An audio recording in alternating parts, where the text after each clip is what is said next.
I'll. It's almost a little bit anticlimactic to like actually have, basically zero music or anything here. Oh, dude, my chat is actually also on the right side. I probably need to do a thing. Oh no, I cannot easily do that. Can I? I mean, unless I eyeball it and try to move it. You know what? I'm not gonna bother moving the chat right now. If it actually fucks with the code, we can we can let it, move it later at some point. All right, let's see. I need to do a disclaimer somewhere, actually. Let me get a text somewhere in here. Uh, text the disclaimer was visible. Hello? Hello, hello. How's it going for you, sir? It has been a solid minute. Okay, wait. I need to put this wait, where's the size of the text? Yeah, this is opacity. Disclaimer. Yeah, what a fantastic thing. Oh, wait, I think I can, no, I cannot just shrink it. How do I make it smaller, actually? That's what she said. All right, you know what? No, this is not good, actually. How do I make the text smaller? Okay, wait. Let's put a text somewhere here and see if I can figure out how to make it smaller, actually. Wait, where is it? There you go, disclaimer. There's my disclaimer. Uh, what is the objective of today's stream? It's a unique stream. You do not do this type of stream. Yeah, exactly. I have to diversify because, my streaming portfolio is actually tanking. Also, I am so sleepy. I had such a busy week that I had such a busy week that basically, I am tired as shit. I woke up at like 3 a.m. today. Had a really, really poor night's sleep. And I'm shit as tired. I don't want to play video games, but I also don't want to, I also don't want to abandon streaming too much. You know what I mean? Disclaimer for what? If I can actually fucking find. Oh, there it is. There is the size. It's in the fucking font. This should be separate from the font. Let's go do the thing. Okay, good, great. I do not own the code. I do not uh, intend to redistribute it. Oh my goodness, if I can really fucking type it, to redistribute or sell this code. The code is protected by copyright law.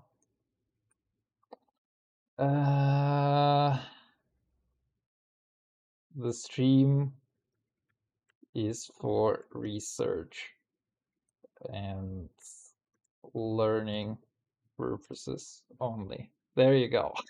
This should be enough for me to hopefully not get fucking sued by Megacrit. Just in case. Let's see, alignment center. There you go. That is one of the disclaimers of all time. There you go. I don't know if you can see. Wait, let me see if we can outline this. We probably should outline this. How do we go about this? Outline. Outline color. My goodness, OBS is like a little bit unintuitive. There you go. That should be a lot more visible, but I think I'm not comfortable in English. Can you speak Russian? Нет. I'm like literally the guy from the poster who's like, Нет. You know? Wait. Oh, I don't know if I can. Wait, can I share that? Uh, wait. Oh my god, I love how it's like the first thing I Google. I literally Google the word no, and it's like the first thing that I get is like the word nope. It's like brother. Oh wait, can I actually wait? Let me get the image. We're gonna be doing some shit today. I don't know if I even get to read the code. Enough, minimize that disclaimer. What do you mean minimize that disclaimer? I need it. For legal reasons. We're actually decompiling the code. I'm not supposed to, have access. Or I mean, if they really didn't want me to have access to it, there's a lot of stuff that they could have done. And it's their choice to, not have done it. There is actually, as far as I know, there is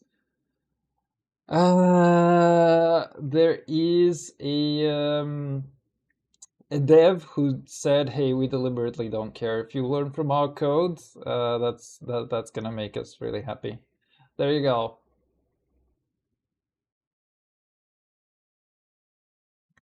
This is our stream life now. I have no idea what I just fucking did. There you go. Have fun. That is our life now at this point. All right, let's see. I wanted to actually get on to start. Maybe what I can do as well. Should I swap my camera horizontally? Because it's like, oh no, wait. I will be looking forward actually right now. It's kind of weird the way that the setup works, but let's go try to do the thing. You like my no? It's amazing. It's like it's funny that the first thing that I Google is like when I Google no, it's like if I don't look for an image, it gives me the movie Nope, which I'm like, bro, what the fuck is that even? Who the fuck Googles the like literally also in Russian? I Googled the word no in Russian just to find the meme, and it's like I just get a fucking random ass movie which is called Nope. I'm like, bro, what the fuck is that even supposed to be? Also, let me do a thing here. Oh, hello, Nisi. How's it going for you, sir? All right, let's see. So I have already sort of read a little bit of the code. I have a lot of things open just because I wanted to look through it. What are you doing? I'm tired as shit, so I'm very sleepy as well. So I don't really, want to do anything that would require a lot of brain capacity. So what I have is that is the code for Slay the Spire 2, basically. And what I've been doing a little bit over the last few days is just look through the code here. And yeah, this is like the decompiled code for the entire game. And I'm just learning, I'm learning from the code base. I'm looking the way that they do things in here, trying to pick up anything from the code base, basically. I'm pissed. I hate everything. I wanna throw hands with someone. Dude, what happened? What's going on, man? Alright, so I looked through a few of these things, just so you know, a preliminary thing. Have you heard this song? It's currently trending in Insta and TikTok. It's a Russian song, and the lyrics are like iPhone купи, ресторан оплати. Кольцо с моим именем, базовый минимум. I think I know the song, even though like I don't listen to that type of music, but I actually think I know the type of song that you're talking about. Cause I may have heard it in one of those like cringe TikToks or whatever, somewhere. But yeah, it's a stupid ass song, is all that I can tell you. Are you actually learning Russian or what? I mean, because it's like, okay, the way that you type out the lyrics is actually pretty fucking close to Russian. I'm so mad, I don't know what to do. Oh, come on, man. What happened? What happened? Yeah, I've been pretty fucking tired and pissed off myself over the last few days, so I can relate a little bit, but man. It's always interesting for me because it's like I feel quite a bit down from having done a bunch of stuff over the last few days and like being a bit annoyed about both work and life. But then it's like you just meet someone who is like so much fucking worse, and it just makes you feel not so bad. I don't know. It's like it's a weird kind of Schadenfreude, if you know what I mean. I don't know. And you just randomly mad. Brother took a bunch of testosterone, and he's like literally super mad right now. All right. Anyway, so this is like the action cue, right, for what the game does. So what is the game action? Let's go see. This is interesting. It's an abstract. It's not an abstract model, which is very interesting. Pause for player choice. Execute at after resumption. Completion source, execution task, state owner, action type. Da, da, da, da. Maybe I should read this thing. Also, what is inheriting from a game action? Console CMD. What is inheriting? End player. No. What is inheriting? Move to map coordinate action. Okay, that makes sense. To game action player, net end player turn action, net use potion action, pick relic, play card, ready to begin enemy turn, undo end player use potion, undo end player turn use, oh wait, vote for map. Okay, I see. So it's basically an interactable thing that the player sort of has. Just before finished, after oh, dude, this is inside of this class. You have a shit ton of events. I think I'm pissed and tired of seeing retarded people. I keep seeing dumbass people saying the stupidest shit, and I'm so tired of it. I just go off the internet because most of them are there. And also, not talking about people who don't know and are just genuinely, unknowingly saying stuff. I'm talking actual stupid people who will not back the fuck down when they know they are wrong. Oh, my brother in Christ. Oh my brother in Christ, I've had the same fucking experience lately. Man. What I can tell you is that, boy, I want to tell you you come to terms with it, but it is fairly hard for me to come to terms with it still.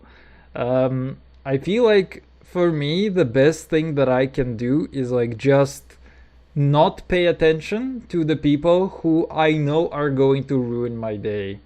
So it's like most of the internet, I literally am like, I don't care. you know, Whatever happens to the stupid ass people on the internet, I don't care. Um, they're not my concern in here. I shouldn't be as pissed as I am because I want to punch a hole through the wall. I mean, yeah, I feel like, it's kind of a thing where you need to learn to mentally disconnect from various things. I'm not saying you should be like a total nihilist. I feel like part of me has been turning like sort of a total nihilist where it's like I just don't give a shit about anything that's going on, really. Um, but it is very, very important, I think, to disconnect your emotions from things that are outside of your control. And the biggest thing that is outside of your control are, or, the biggest thing is, the people that surround you. It's like you don't necessarily control what they're going to do. So it's like you can be pissed about it, but then it's like you're draining your own sanity. And at some point, you're just gonna go mental over the fact that people do whatever the fuck it is that they do, you know? Do you drink vodka, stream? Right now, vodka, we play Dotka. That's how we roll in Eastern Europe, my friend. They need to invent stuff that is heavier than vodka. With the way that we're going here, man, it's not enough. So you do not care about us? I thought we were like family, семья. Yeah, I mean, we're still family. It's just that when you show up here once a month and I show up here like 4 times a week, it's like it makes me sad that I don't see you here every day of the week. You know what I mean? And then I just have to, I just have to either silently cry or accept that you just come in randomly. So, eventually you cry in the corner, you cry yourself to sleep a couple times, and then you learn how to move on. You just disconnect from it. And it's because you're not there all the time. You know what I mean? We family, we family. We need the Vin Diesel sort of thing going on in here, which is like we're family. That was a whole lot of green screen there. I mean, I don't use a green screen. It's just getting filtered by, AI. So it's not it's not that. I wish I had space for a green screen, to be honest, because green screen is so much cleaner than what I have. Um, for example, you see that you can see I have a pen, right? So this is like a pen. There you go. I have a tablet and I have a pen instead of a mouse for my laptop. So the thing is that you can see that it is like getting filtered, right? Because in here you can barely see my finger. You cannot see it at all. It's getting filtered out because it's just very black and it's like getting meshed with the background. But it's like if I put it here, you can see that it is contrasty enough against my face, so you can actually see it. So yeah, it is real-time filtering. It's not actually a green screen. If I had enough space, I would do a green screen just because a green screen is actually a lot better than this thing. But that's how we live. Oh wait, you cannot see the code, or am I stupid? Can you actually not see the? Okay, you can see the application. No, you! How dare you? How dare you? No, I refuse. See the image above. See the image above. There you go. The image clearly says no. He's our grandpa. Oh, you shouldn't have, child. You got a nice little lady waiting for you at home, I bet. I know you do. I have to learn to disconnect from situations because I always get really fucking emotionally bound to everything. Man, that was a big thing for me in my early 20s. That was a big thing, big thing. Is just saying, hey, whatever the fuck happens, I am a rock. I am unshakable. I am unmovable. I still suck at it a lot of times, but I get better at it. I don't know if it's me getting, more mentally stable or me just stopping to give a shit about literally anything and, diving more and more into nihilism. But, it can be the same thing at a time. We'll see over time. I always try to show up. It's like, I love that. I love that because I cannot argue with it. It's like, I always try to show up. It's just that I'm failing most of the time. No, no, but it's fine. I have to joke. I have to banter with the chat. You know how it is. If you're gonna troll me, I'm gonna troll you back. I have no lady, sorry. How can such a handsome young man not have a lady? Oh, he's hiding something from us. Anyway, he has Netanyahu's money. He doesn't want to show us his bungalow. That's why he uses a green screen. That was the worst kept secret ever, and you still managed to spill it out. Boy, do I wish I had fuck you money. You know? I wish I had fuck you money. I would sit here. I would stream like every day for like, I don't know, 8 hours a day. We'd be coding. We'd not only just be reading code, but we would also be coding quite a lot on stream. It would be a lot of fun. And in the end, I would be very, very happy. I would just quit my job, not have to deal with people, not have to deal with a bunch of shit. We would just be sitting here happily talking all the time. That would be so good. Also, I don't even know what is Netanyahu's actual net worth. I mean, even the legal one, uh, net worth. Let's see. That actually made me very curious. 13 to 40 million dollars. Wait, that seems like not a lot at all. I would expect the guy to have like north of several hundred million at least, if not like a billion. I do, however, have a new phone that I named Women because it's the only women I'll ever have. I mean, it's not a bad thing, no?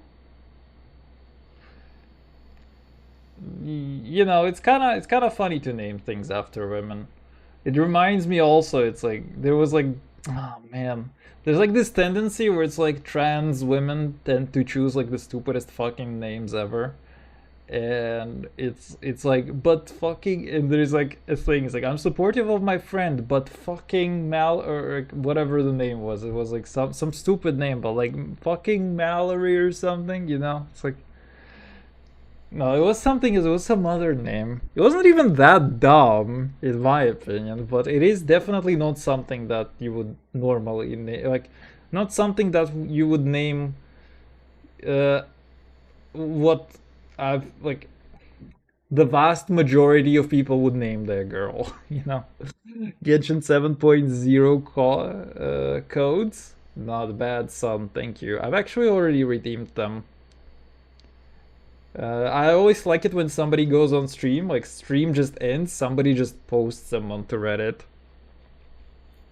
That's just white money. Yeah, that's kind of what I'm thinking as well, right? Because it's like 13 to 4 to 15 million is just something that is very likely visible on his balance sheets. I would definitely expect for a guy that has been in charge of Israel for a while now and in politics for, basically longer than I'm alive.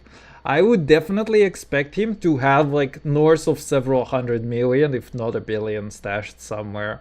Very likely that it's also his children that, or like his children and his other relatives that actually have, possess the assets that are technically his, you know,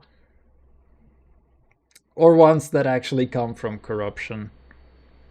I got new phone because I got pissed at my old one. I think it's cringe because it's those fantasy arse names. Yeah, dude, it's like it's always some fucking stupid ass name.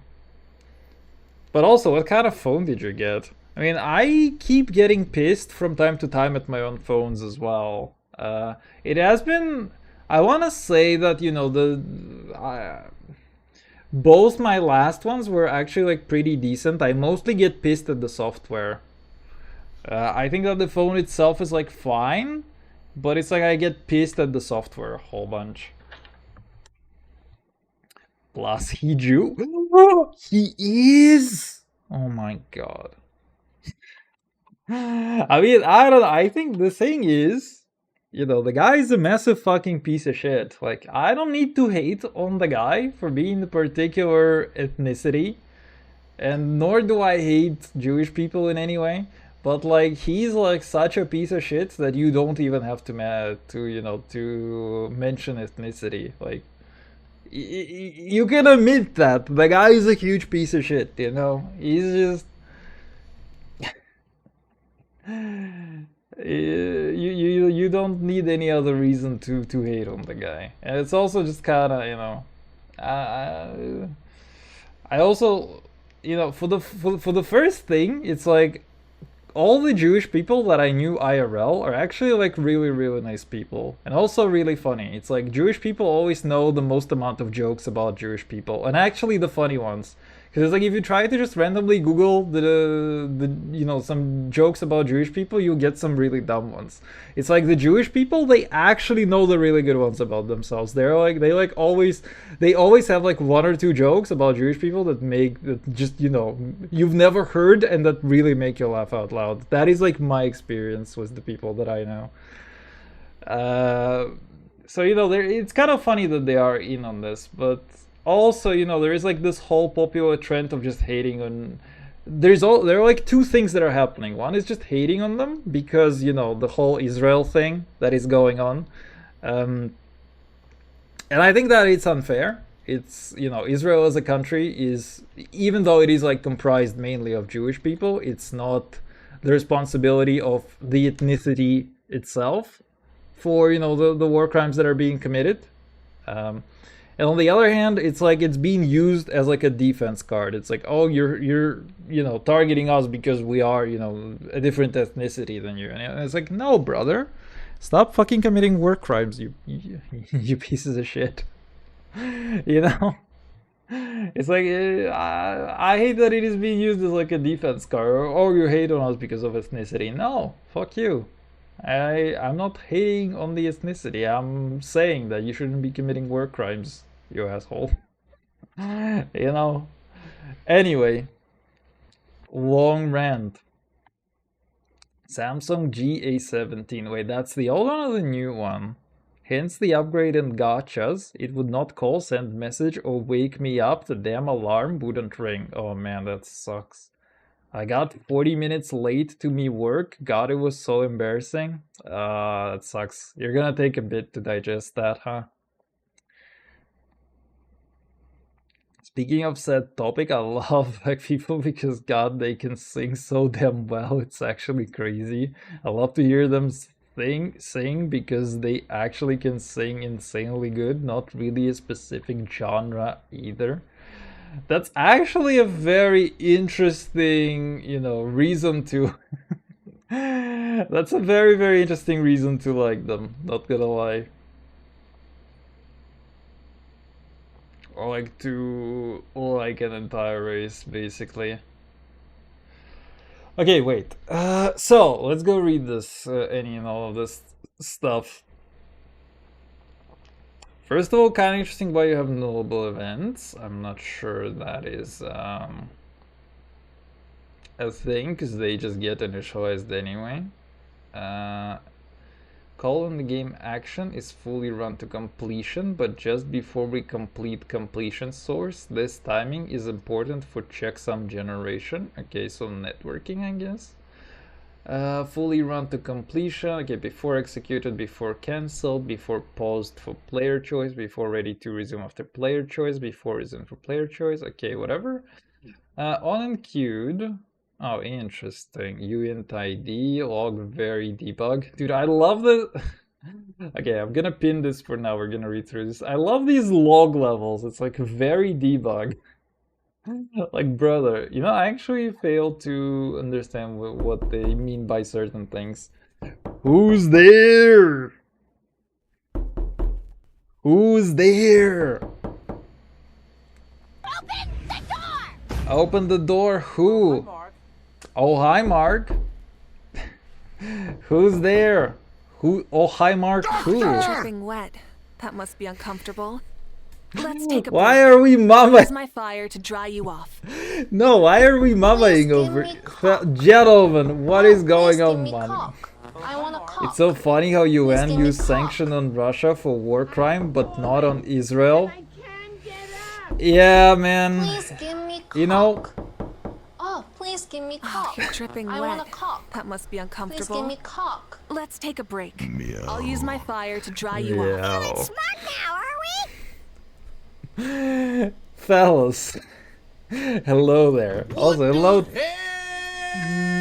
Oh my God, no way. Brother, I want to talk. Please. Do it! Please give me talk. Please give me talk. I want to talk. Please give me talk. Morning, gentlemen. Also, hello there, Tristo. How are you doing? Good morning. Okay, I wanted to yap on the fact as well. I think the Ukraine war and everything has basically shown that UN is like insanely impotent as an organization, because it cannot make any kind of hard decision, nor does it have the power to influence anything. It's like the only reason that somebody wants to comply, I mean, the only reason that somebody does comply with the UN Charter and like all the things like, you know, international, a bunch of international laws and a bunch of other things, is because they want to. There's like no other reason. And there is no way that UN as an organization can punish somebody. Like, okay, there are UN sanctions, but you know, they can be rough if everybody agrees on them. But the point is that your world is like basically split 50-50, and not everybody's going to agree on anything. So it's like kind of pointless. Dude, all the mamas and everything. It's earned talk. But I thought I earned it. I mean, I did my hair nicely. I washed my face a little bit. I was like, oh man, I'm just gonna go on a stream and sit in here and be a nice little boy. And then you just don't allow me to talk. That's so rude. It's damn near midnight, fellow. What are thou talking about? 2 minutes to midnight. 10 a.m. in here. Oh yes. Dude, such a good time, 10 a.m. Boy, do I wish it was 10 a.m. in here. Actually, I don't. I wish it was like 10 p.m. so that I could go to sleep or something. Oh, Detta? Okay, how deep into debt are you going for a Detta? Real question. I tried to personally attack you for it being the time it is there for shits and giggles, but couldn't find anything. I spent more time on the message already thinking. Brother was like, I tried to troll the shit out of you, but actually I just kind of fucked up, so I tried anyway. Just watch as the world burns. Honestly, that has been my feeling lately. You know, we kind of got this thing where it's like we already had a talk that it's like there's a bit of nihilism going on. It's like you just have to disconnect from so much shit these days, and it's like it's so much shit happening so quickly. Did you cut hair, boy? Actually, I didn't. I will need to go to a barber on the weekend, and I fucked up again, dude. I fucked up twice in 2 weeks while booking an appointment to my barber. I misbooked the days, and it's like I misbooked. I somehow booked today in the morning, and I booked today in the afternoon, whereas I wanted to book tomorrow in the afternoon. And I was so sure that I was doing it correctly, and then I get a notification. It's like, hey, you missed your appointment, and I'm like, fuck, not again, man. Something is going on with my head. Something is going. I slept very poorly, and it's like, fucking hell, mate. Oppression stream, Sag.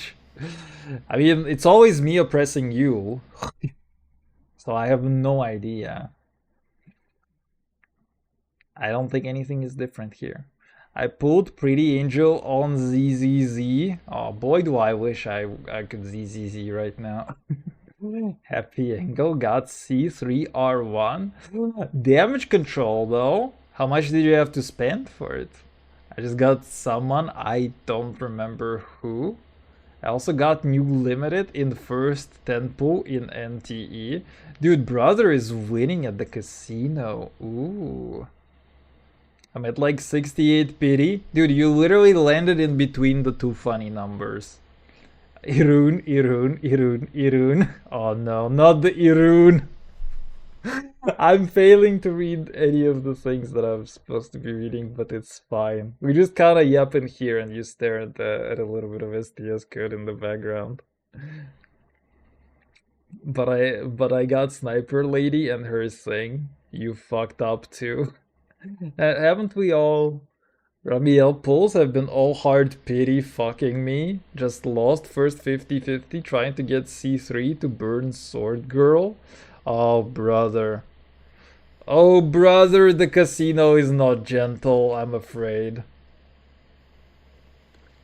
You know, it's like that's how they lure you, you know? They have to give you a little bit of a loss so that you feel more invested. I feel like seriously, like these gachas are getting more greedy somehow. It's like they're messing with their algos internally to give you worse odds. Just so you try to pull more and to spend more. I have this sneaky suspicion that this is what's happening. I cannot prove it because, you know, their code is running on the server for it. So it's like you have zero access to actually being able to audit it. But holy fuck, man. Look her up, Remiel. Oh no. Alright, fine. I like how it's like my Google searches are like Netanyahu net worth and then Remiel. It's like I go from Israel to waifus. Oh yeah, right. I have seen the waifu. I have seen the angel. Yeah, she's actually pretty fucking cute, not gonna lie. M6 Ramiel, she's so angel baby. Brother definitely has a type.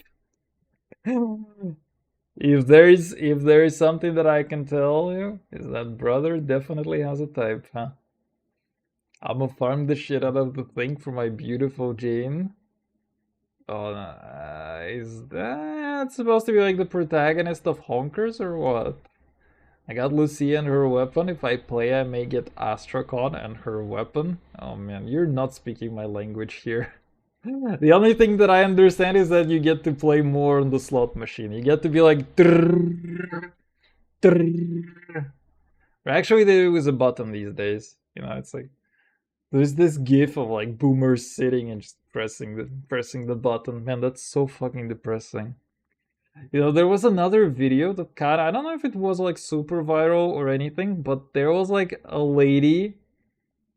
She apparently like worked her life as like a doctor, and then she just had like a massive amount of wealth. And then she just kept sitting at the casino. There was like a guy interviewing her, you know, next to her. He's like, how much have you spent? And she's like, I spent like 4 million over the last 7 years. And she's just playing the same slot machine.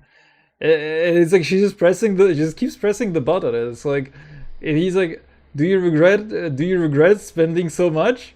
He's just like spitting it. There's like a delay. She's like thinking about for like 5 seconds, and she just like turns around. And she's like, no. And I'm like, bro, what the fuck? You're just giving money to the casino. Holy shit, for no purpose whatsoever. What the actual fuck, lady? Actually do something useful with your money. You're spinning a slot machine. The slot machine doesn't give you anything. You could at least be playing a gacha game, and then you would be getting a virtual waifu. You know? God damn it, man. These boomers have no idea how to enjoy life. I'm an easy sell. I'm a cherub in past life. Fight me at the pearly white gates, brother. Bold of you to assume I will be in heaven. Well, anyway. That's the background checks our story for another time, huh, gentlemen? Anyway, Odette next. I'm glad that you have joined my religion. Welcome to the Swan Lake. Do do do do. Honestly, she's fun. I like her. We'll see. I hope that the other characters are kind of garbage, to be honest, just so I don't feel bad about pulling her. She's apparently gonna be good, but she also is like a support for Sandronito, which I don't have, but also I don't care. Waifu value XD. Next Wuwa characters look trash, not buying into it. Exactly. See, everything is you just call everything trash and then you never have to pull for any of them.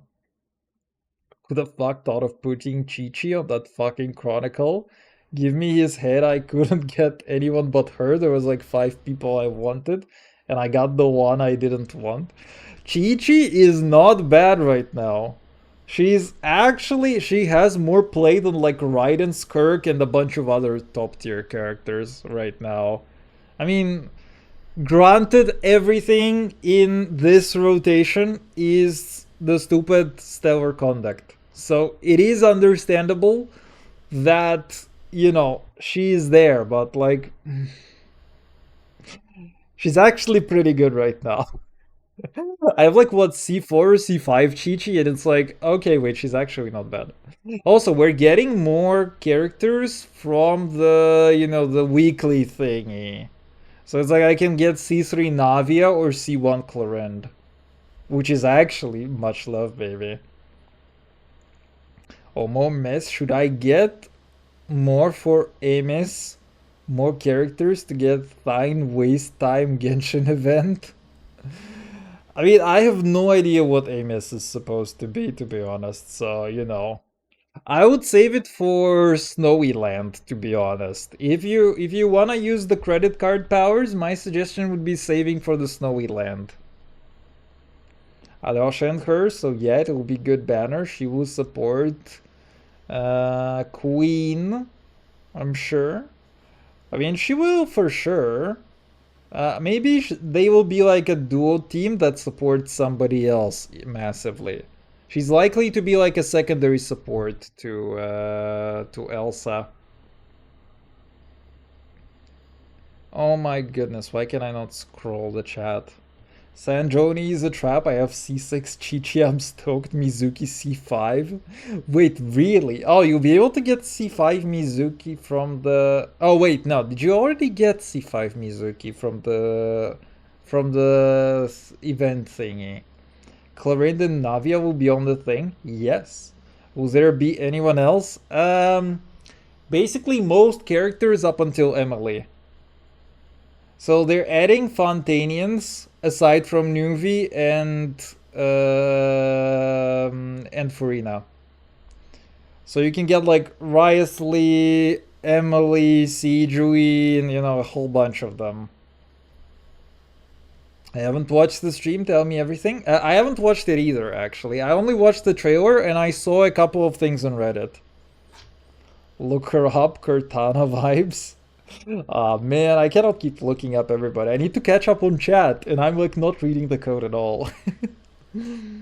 A few laying around bugs. I have to get Primos. I have not spent the Primos yet. I'm hearing she will have DPS or support capable or what? Because I have self-control and don't want anyone on banner right now. Good. Save for the Elsa. If you don't want to spend right now, my best advice would be to save for Elsa, actually.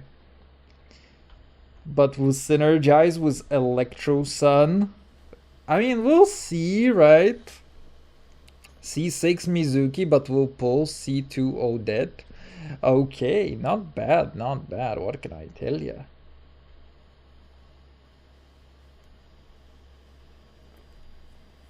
Genshin birthday?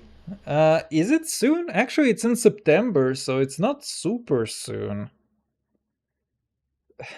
So hope to lose to Mizuchkuk. Mizukzuk. My goodness. I just call her Mizutsune. The monster hunter in me actually wants to show in here. Farina? Wait. Yeah, you don't get Farina. C1 Sejuin? No. That's a dangerous thought that you have over there, sir. We don't do that over here, okay? Not like that. Not before we upgrade Taylor Swift. Actually, I don't even know what we want to upgrade next. Like, I'm thinking Clorind is more useful to me than C3 Navia, technically. But I also don't remember at all what Clorind does, and I need to farm some artifacts for her. I wanna see this. Oh wait, fuck, it's bloody con selector, not free 5-star. I keep forgetting. Yeah, we're talking about the con selector, not the 5-star selector. I mean, I assume that they will give you a 5-star selector for the anniversary, but actually we might be getting anniversary towards the end of the patch, because Genshin is like September 21st, right? So wait, we're getting 12s. 1, 2, 3, so September 2nd. 1, 2, 3. Okay, I think what we're gonna have is that the Genshin anniversary stuff is going to come in the next patch afterwards. So like it's probably that anniversary shit is gonna come in 7.1. I haven't watched the stream, so I don't know whether they confirmed any of it. But actually, it would make sense because Genshin is like September 21st or something release, and you would have like September 22nd or something as like your 7.1 patch release. Maybe C1 Chlorine. Ooh, spicy. Or C2 Ryo or C1 Emily. C1 Emily or fucking bust, son. Or we never talk again. If you don't have C1 Emily, like, I'm sorry, but it's like, what else can we talk about here? Free selector depends which standard is left to fulfill cons. I mean, we'll see, right? At this point, I'm genuinely considering, like, since we don't have a new one, a new free 5-star, I mean, a new standard 5-star, I am genuinely sort of considering to just get a stupid ass Chi-Chi for the constellation thing. And then I can actually have like a C6 Chi-Chi or something. Or C7 Sejuin. Absolutely. I'll confirm you in a minute. Oh no, not like that. Also, I like the cat fight. It's actually kind of cute. You know, there are some of those where it's like, you know, there are a bunch of those cats that have had that are amputees, and it's like it's funny because they still preserve the reflex to like hit somebody with their paw, and there are like a bunch of gifs of these cats, and they're like actually, you know, they don't have an arm, so they're like just trying to swing, and the other cat is also like, you know, he's got like ears like this, and it's like it's like they're still reacting to it. It's kind of funny from both sides because like one is trying to slap somebody with a limb that doesn't exist, and the other one is trying to dodge an attack that has like zero chance of hitting him. I have to go to bed night. Take care. I owe sir. Thank you for stopping by, and I wish you a good night. Use your 900 plus pulls. No. That would be 900 Mizukis. Not a guaranteed C6 Chi-Chi, man. Brilliant, yeah, dum-dum. I would say no. Press X to dealt. Hmm? That's what I thought.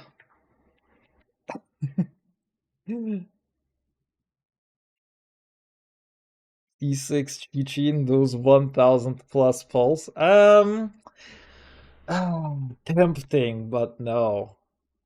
No C6 Chichi. We don't need a C6 Chichi.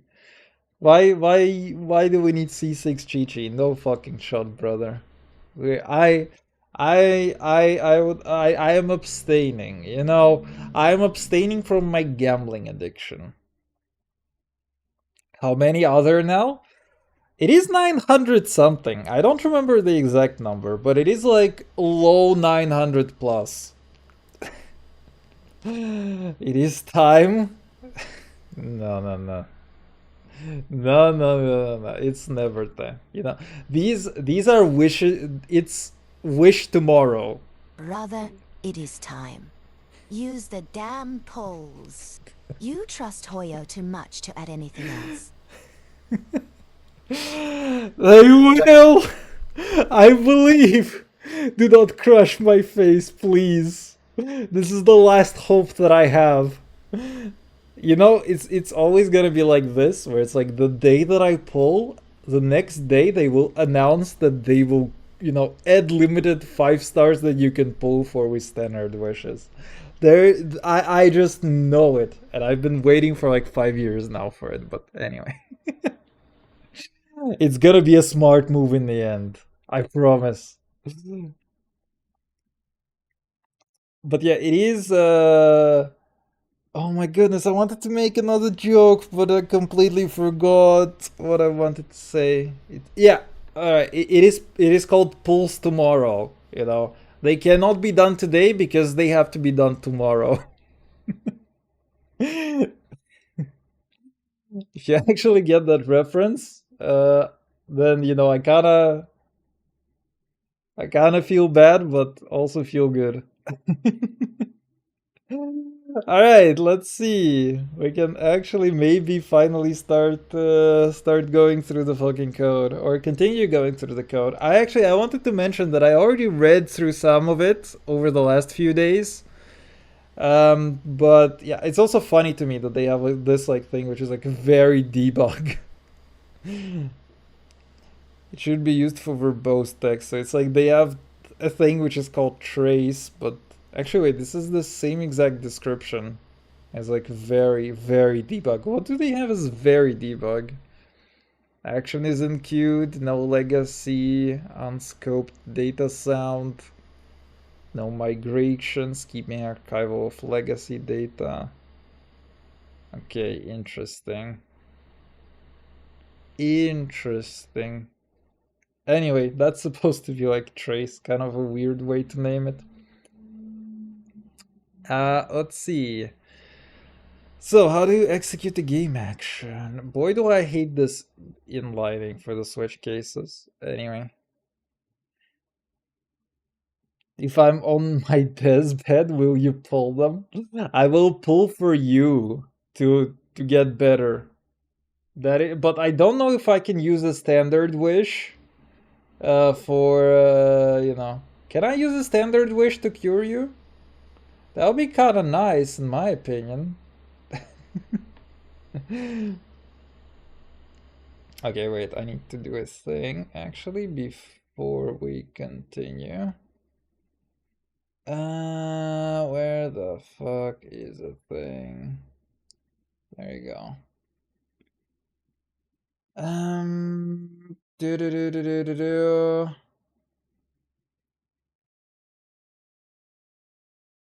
No, what the fuck? What the actual fuck, son?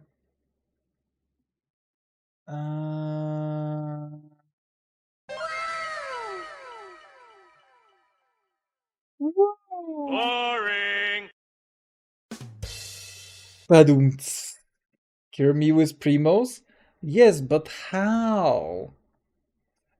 I mean, I only have standard wishes, son. What can I do? How can my primos actually feed you? Hey, did you know that there are actually children in Africa that have no primos, huh? And you're sitting there and pulling across like 3 gachas, man. You know, imagine if we start. Oh my god, we already kind of joked about it. Like, imagine getting mortgages in Primo Gems or something. That would be kind of boss, though. Like, you just show up. Imagine I just show up to the bank and I'm like, brother, I have like 900 standard wishes that I have saved up across 5 years. And they're gonna be like, oh my god, this guy has such a good credit score. Give him 2 fucking mortgages. Get them to contribute to my Primos fund. Who? The African children? Man, they already have nothing. And you wanna take the last drop of Primos that they could have had from them? Man. Hoyo stonks? I mean, imagine if you could actually buy Hoyo stonks through Primos. That would be so fucking stupid, but I feel like it would be so in character for Hoyo to do, unironically. You're drifting dead. That must be uncomfortable. Let's use my refinancing to dry you off. Let's refinance this in 5 simple steps and dry you off. Would you like to buy your next hot dog using Klarna? You know, it's actually kind of stupid for me, because it's like, I'm genuinely a little bit annoyed at the fact that these fucking stupid ass payments, or you know, those stupid ass split payments are becoming default options everywhere. Like, I was buying both Slays Aspires game, and it's like, the first option that I got on Steam was like Klarna payment. I'm like, bro, I don't want to use the fucking Klarna payment. I don't even have a Klarna account. Fuck that shit. I mean, to be fair, if it is 0% interest, then technically it is actually obscenely stupidly good for you.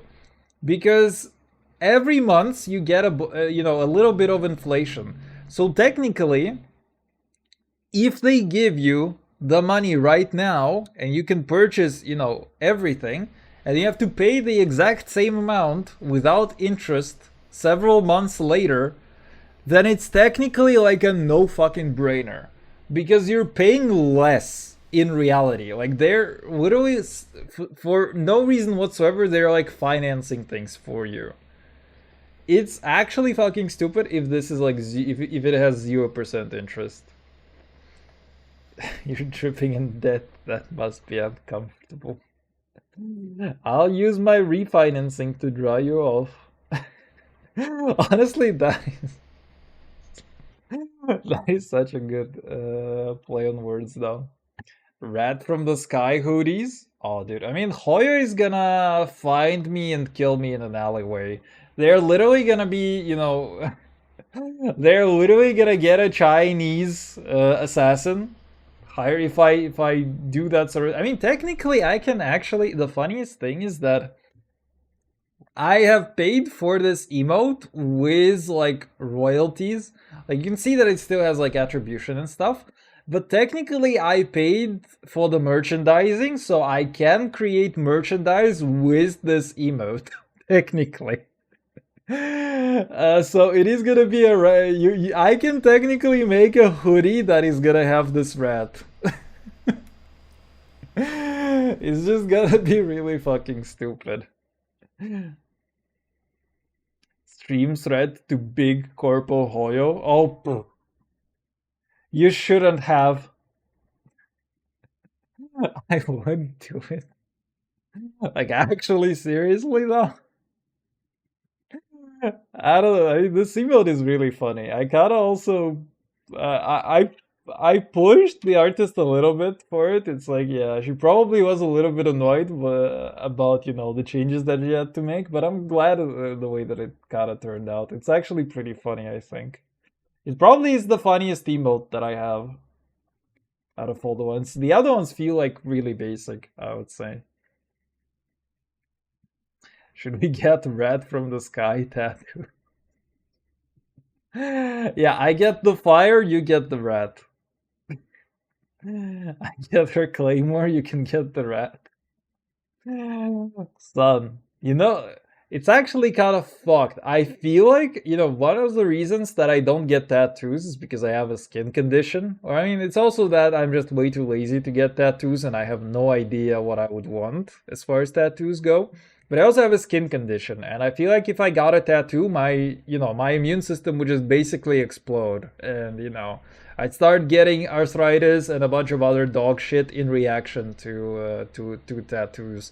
And also, if I actually wanted to get Mama Ika has like a lot of red, and red paint is infamously really fucking bad for, in terms of the reactions that people get to red paint, as far as tattoos go. Like, it's always the red paint that people have like all sorts of weird reactions to. I have no idea why, but it is a thing. Like, if you wanted to get something like a Mama Ika and you wanted to actually, get it in color, then it's like you'd be kind of fucked potentially, just because it has like a lot of red. Skin condition twins, don't be a pussy. I mean, my immune system is literally fucking allergic to my skin. If I start getting tattoos, I'm gonna be so fucking cooked because I'm gonna start getting arthritis at like 30. But yeah, I don't know.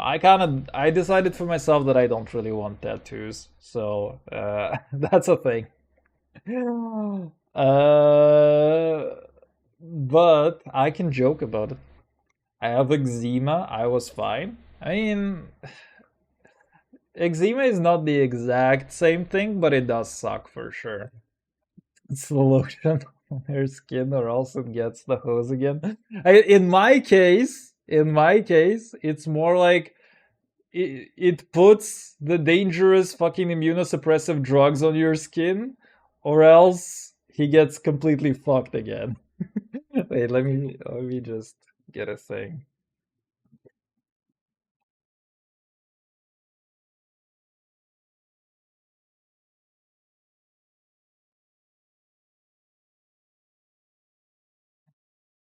Me, I'm hose. Show me where the hose at. Seek help if skin persists. I mean, I have been treating it for years now, dude. It's a persistent condition. It's genetic. It's not gonna go away. I can, it's kind of like playing whack-a-mole. The best way that I can describe my, what I have is called psoriasis. I don't know if I pronounce it correctly in English necessarily, but it's basically that my skin is allergic to, or I mean, my immune system is kind of allergic to my own skin. And it's especially problematic when I have, any kind of skin lesion. I get a pimple, it gets a little bit bad, it gets a little big, you have to pop it, then it's like, it takes a long time to heal, and it provokes other places on my body to itch, and if I start itching them, then it's like it gets inflamed and it takes a long time to heal, and then it's like popping in other places. It's kind of like playing whack-a-mole with lesions on your skin everywhere.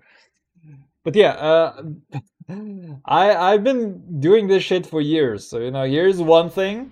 Beta betamethasone basically kind of allows you to get rid of some of the more annoying parts of it. And then also this thing, which is tacrolimus. It's basically the topical form of what cardiac or just any kind of transplant patient is eating orally to suppress their immune system. So yeah, that's the fun stuff that I have to use in order to treat myself. There you go. The oversharing Friday is truly here. Legion, region, Degion. Oh, I can come up with a better one. Or actually, I cannot. You literally stole my Degion joke, so what else can I do? Not the cream plug.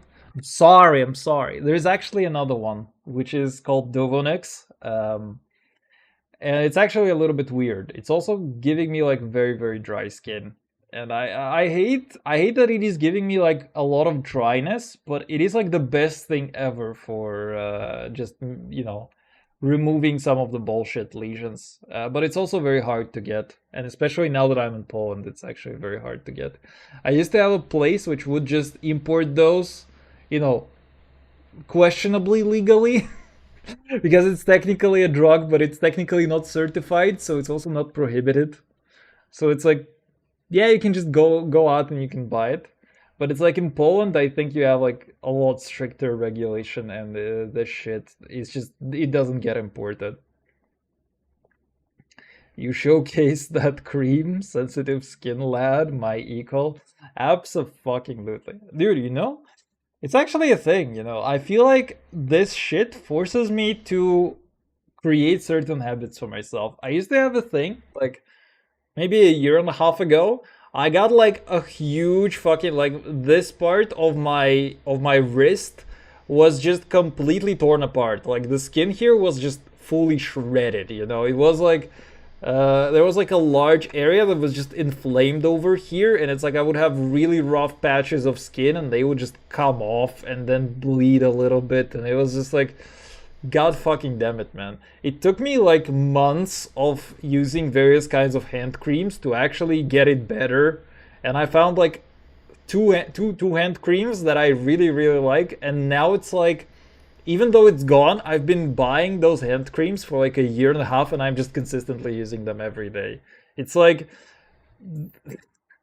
the funniest part is that I build these habits out of, just using creams, washing face, taking care of skin hygiene over various kinds of problems that just keep happening, And the funny part? It kind of reminds me of this whole, American Psycho thing, where the original author, who was like a gay man, and he was like, describing the routine of Patrick Bateman as like something that, a lot of straight guys genuinely do, which they themselves consider to be like really fucking gay. And it's like, or, saying like how homoerotic a lot of those rituals are, where it's like they use different kinds of lotions, creams, face, moisturizers, all of this kind of shit. And it was, I start to feel as though I'm degrading into this kind of parody as well, where it's like they have a straight man, which is arguably taking care of themselves in a way that no other type of gay man would, you know? And I'm starting to get this sort of feeling as well, where it's like, I have to do those hand creams, I have to do those face washes, I have to, you know, use the fucking drugs on my skin all the time, and it's like, god damn it, man. At some point, you know, take care of my appearance more than an average gay guy would even. And I happen to be a straight fellow. Anyway. Such is life. And life is fun. Okay, so let's see. Gay action. What do you have in here for my gay actions? You have execute. I would really like to execute something. So you have pause for player completion. Fantastic. What is pause for player completion exactly supposed to do? Okay, you don't comment it in here. Fine. Okay, game action state waiting for execution. Executing. Oh, nice. We got a little bit of a state machine. Before executed, invoke. Execution task. Execute action. Okay, and what is the execute action? And where is it? Okay, it's an abstract. Okay, fine, fair. Okay, so waiting for execution, you invoke the before executed, and then you just start executing. Wait, but you change the state before you start executing. Interesting. And then you have the wait. What do you actually await in here? Okay, you await either the execution task, or wait, but how is it not knowable?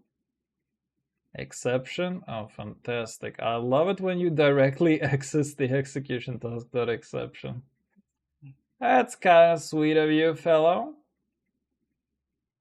Wait, how is this not knowable? Why is the compiler not complaining in here? Is it because knowables are off? Hey, what do you have? Knowable? Aha, you don't have knowable. Okay, so that's kind of bad, actually. That's kind of bad, but wait, how do you guarantee that? I'll try. Execution task is completed. Wait, how can you guarantee that it is? I mean, wait, okay, let's read through it again, right? So you're waiting for execution. I guess you're technically not supposed to be able... Oh, wait. But you just await this, right? Action executor. Okay, we have this action executor. I'll take a look at it in a bit. We need to look at the action queues, and then we need to look at the action executor. Okay, so then you are ready to resume executing. What is your game action state, by the way? Let's take a look at that too.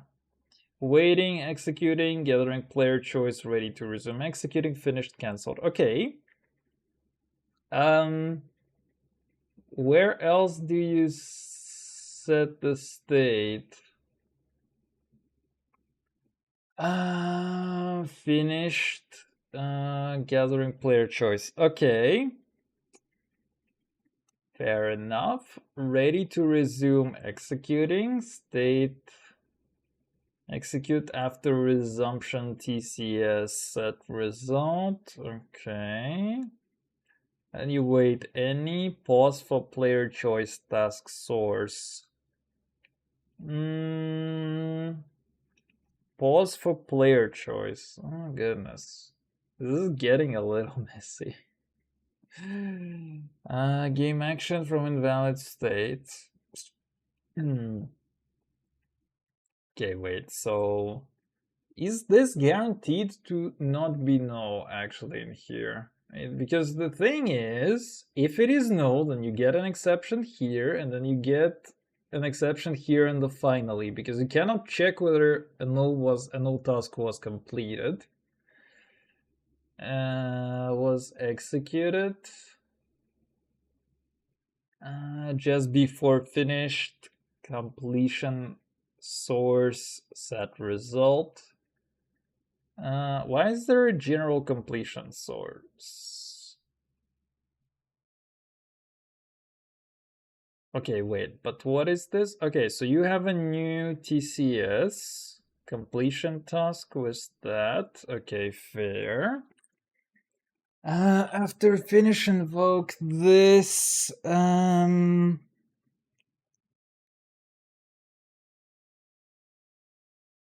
resume after gathering player choice, ID, new ID, before ready to resume after player choice invoke, ready to resume executing. Wait for action to resume executing after player choice. Debug ID, new ID. Ah, okay, so you're basically putting this... Wait, is it putting it in the queue? So how does it work, actually? Action waiting for resumption, value new ID, action queue set. Yeah, so it should be... No! Cringy! Do, do, do, do, do, do, do.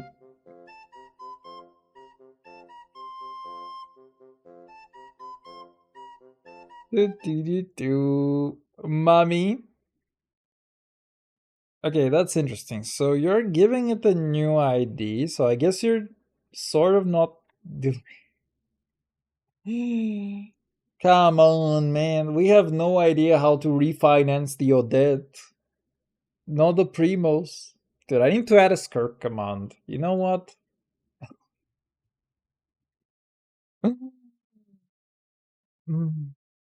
Unfortunately, Elsa is not my lover, man. Man, we need to add some funny things for those. You know what? What if we oh, dude. You know what I can do? I mean, it's gonna be pretty retarded.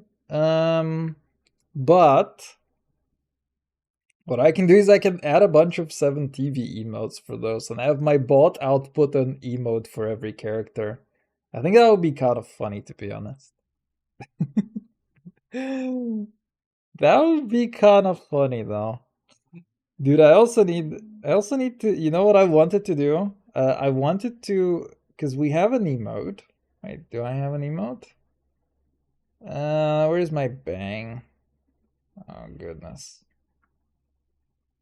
I also wanted to put like the door when you do this, so that doing this like actually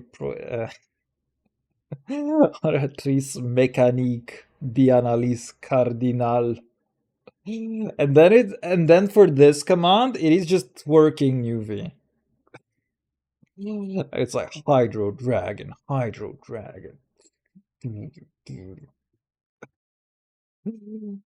like how there was somebody who was like, yeah, is that this guy who just cries all the time?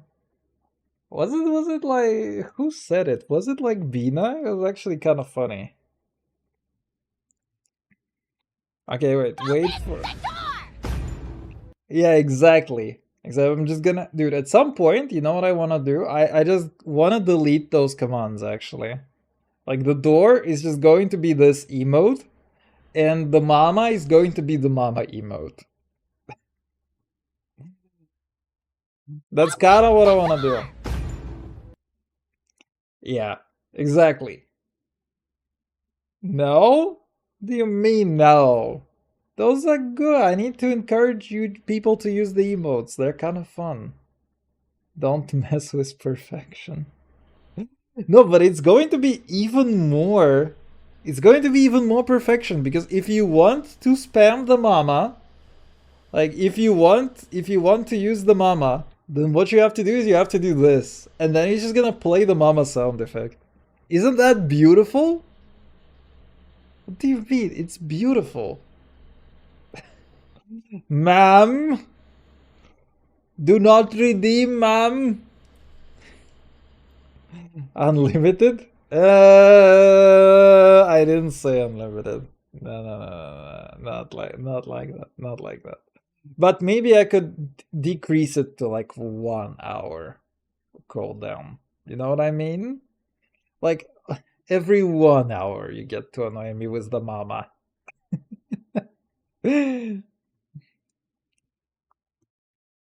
Maybe every 1 hour. Like, you know, it has to, mama still has to be special. You know what I mean? I'll be here every hour on the hour. Brother is literally gonna be like keeping a timer. You bet. You bet, sir. Okay, wait. So, what do we have? Execute after player await, execute after resumption task, source dot task. But where do you actually set the result for it? Pause for player choice, yes. How does a player communicate that they have chosen something? Resume after gathering player choice. Oh, okay. Before ready to resume executing. If this is ready to resume executing, then execute after resumption of task source. Okay, that makes sense. I mean, it's a little bit weird, like double back and forth communication in here, but it's kind of interesting how somebody executes something like this. Like you have an action, so what my understanding is going on over here is that you have a game action. So it is something that is, you know, it gets put into this action queue. The action queue tries to execute the next consecutive action. So what it does is that I guess it is waiting for either for a player choice or to keep executing the action. Right? So then once the player gets a choice, it gets into the queue again, and then it dequeues again. Oh, okay. I think I understand it, because it's like you can make something like the player plays a bunch of shit. Wait, no, is play card a game action? Realistically. Okay, let's find where this is, where you actually override this. Discard potion and player turn game action. Yeah, game action might be a play card action. Yeah, okay. Because what you might have is that maybe the player wants to play something, but the enemy reacts to it. So it's actually pretty interesting, but it is like double hooking, because it's like you're relying on an internal state that is running on tasks where you can, you know, have one or multiple tasks, and then you also communicate things from events. So it is a very interesting setup, but it's like it is kind of easy to break, I guess. But you have to be careful about how you use this, because like you have to avoid requeuing the same exact action.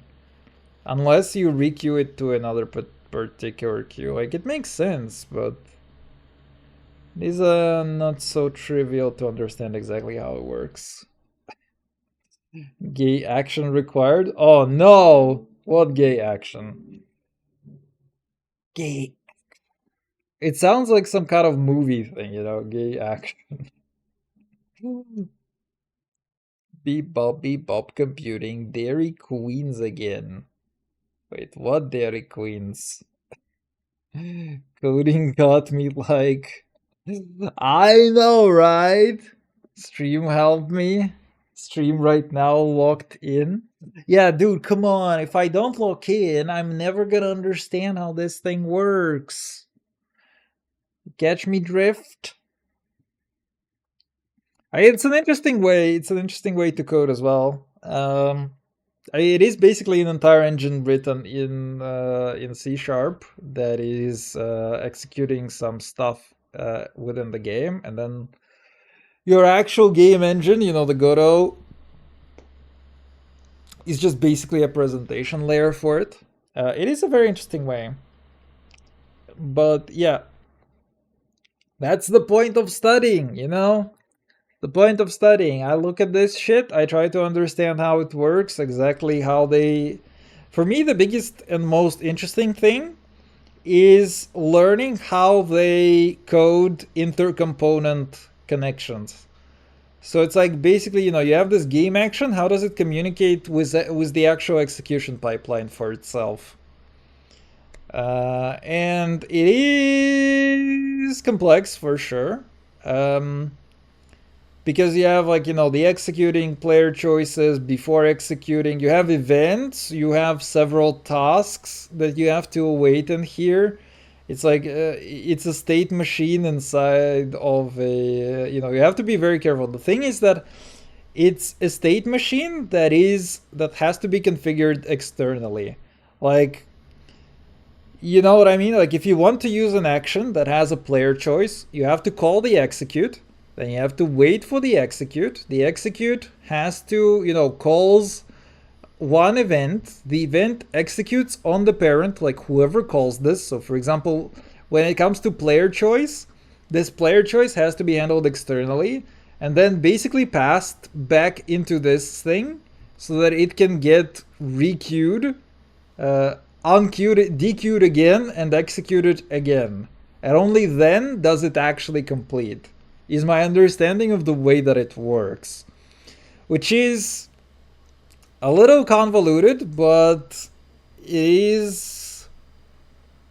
I mean, it's their code base, right? I'm here to study. I'm here to study. I feel like there could definitely be...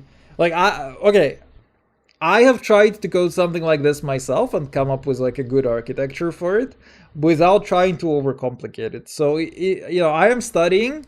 I see the way that they did it. It's not the way that I would prefer to do it still. I would love to find like an even easier and more straightforward way to do it. Because they have, you know, a whole bunch of hooks for what happens if the action gets executed, cancelled, and a bunch of this stuff. So it's like, you have the action, you have the queue, you have whatever is trying to consume the action and provide various things to this action, actually. So it's like, it is pretty complicated. What I would like is to have an action that has a simple execute method, and then you build the actual executable action, you have to build it beforehand. That's like kind of the way that I would personally like to build a similar system. Cash me outside, how about that? Like literally forcing my chat to suffer through programming, huh? As if I didn't have enough of it at my fucking day job, man. It's alright.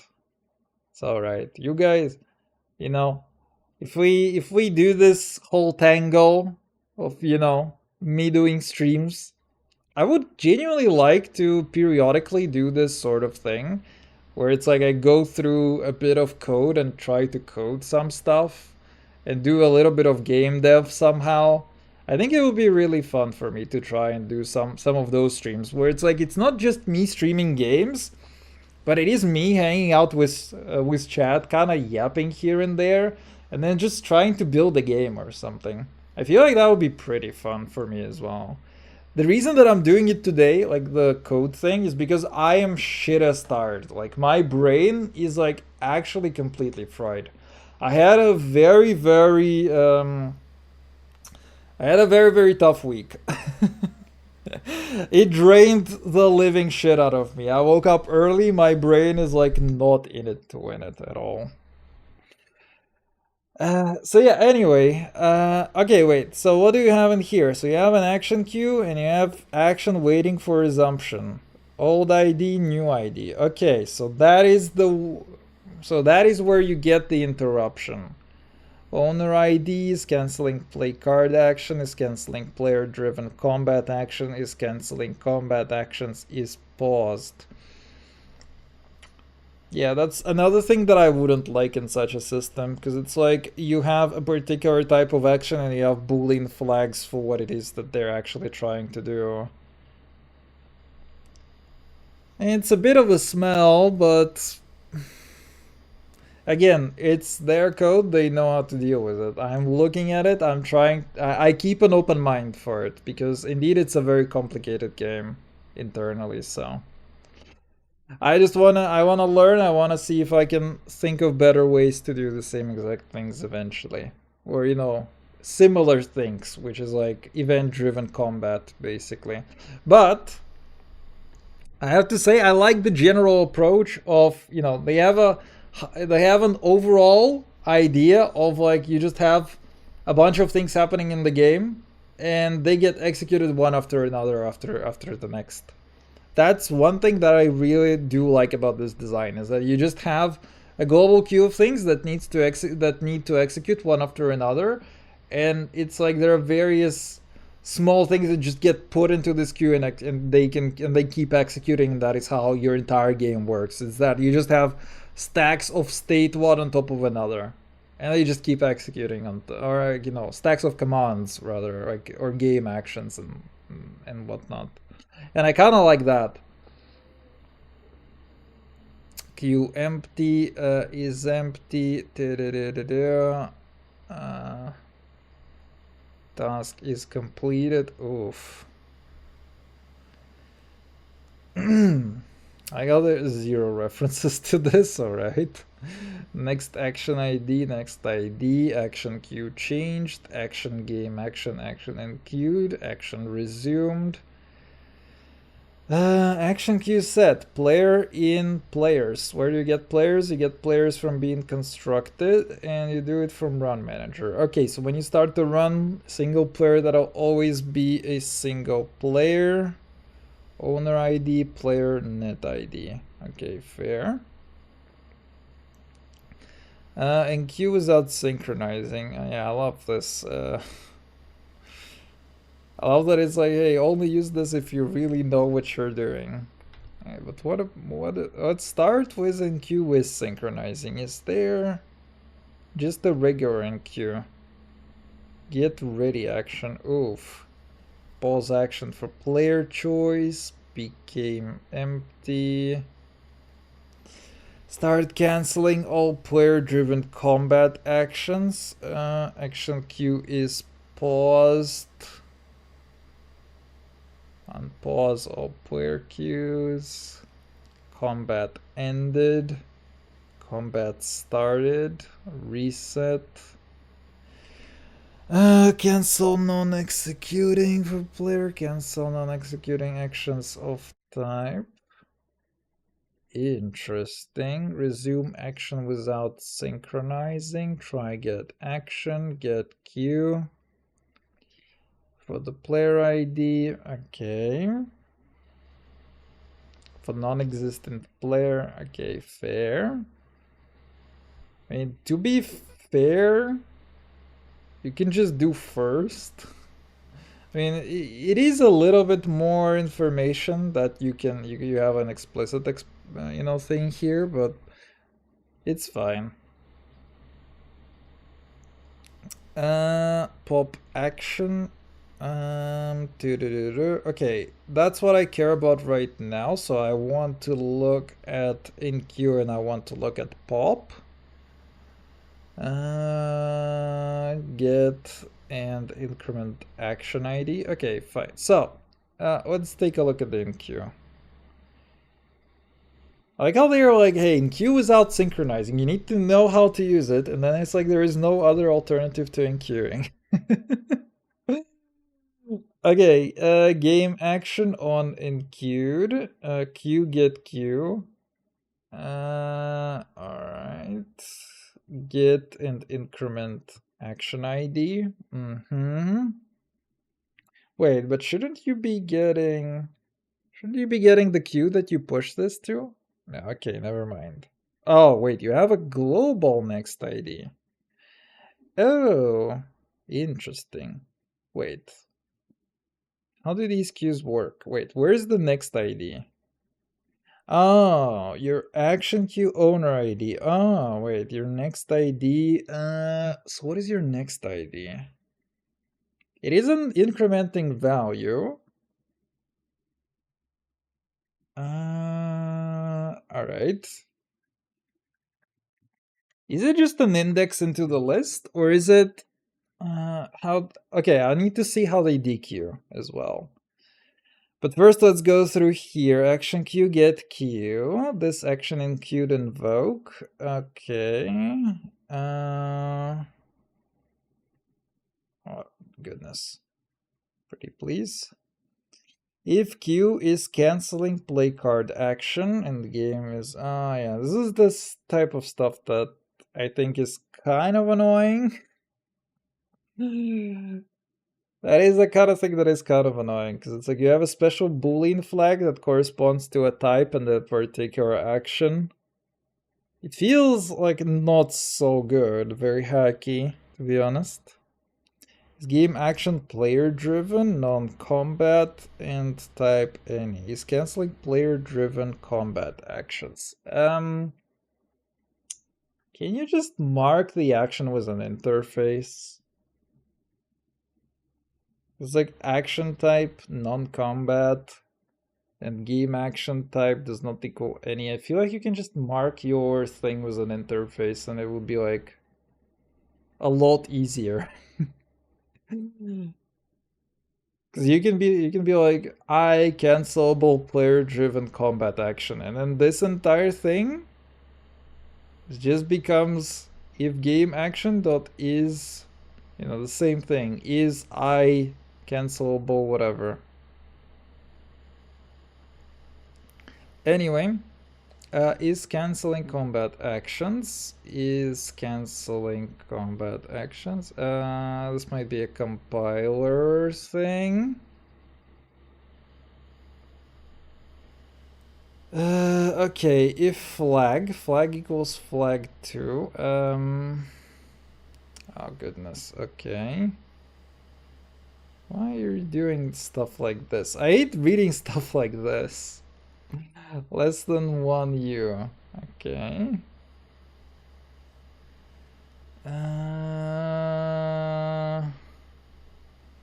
Action type -1. What the fuck is the point of that? Action type none. There is no way that you should be hitting. What? Makes no sense. Flag equals flag2. If flag attempted to include game action to player queue owned by game action owner ID, but it's currently canceling all combat actions. Interesting.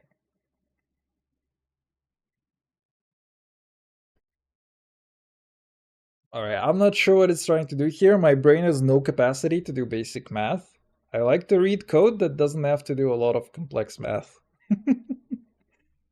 I like my code verbose when it just tells me exactly what it needs to do. Anyway, okay, so you're only adding it here on action queue change dot invoke. Fantastic. Is game action player driven? Is generic hook game action? Game action is ready to begin enemy turn action. Man. Alright, whatever. Get ready action. Next action on top of a player's queue that should be executed. Oh, okay, wait. So who is dequeuing? It is a... Okay, it is action executor and combat manager. Okay. Let's see that. Get ready action. So no if action queue for each action queue in action queues. Attempting to find ready action if action queue less than 0. There's literally...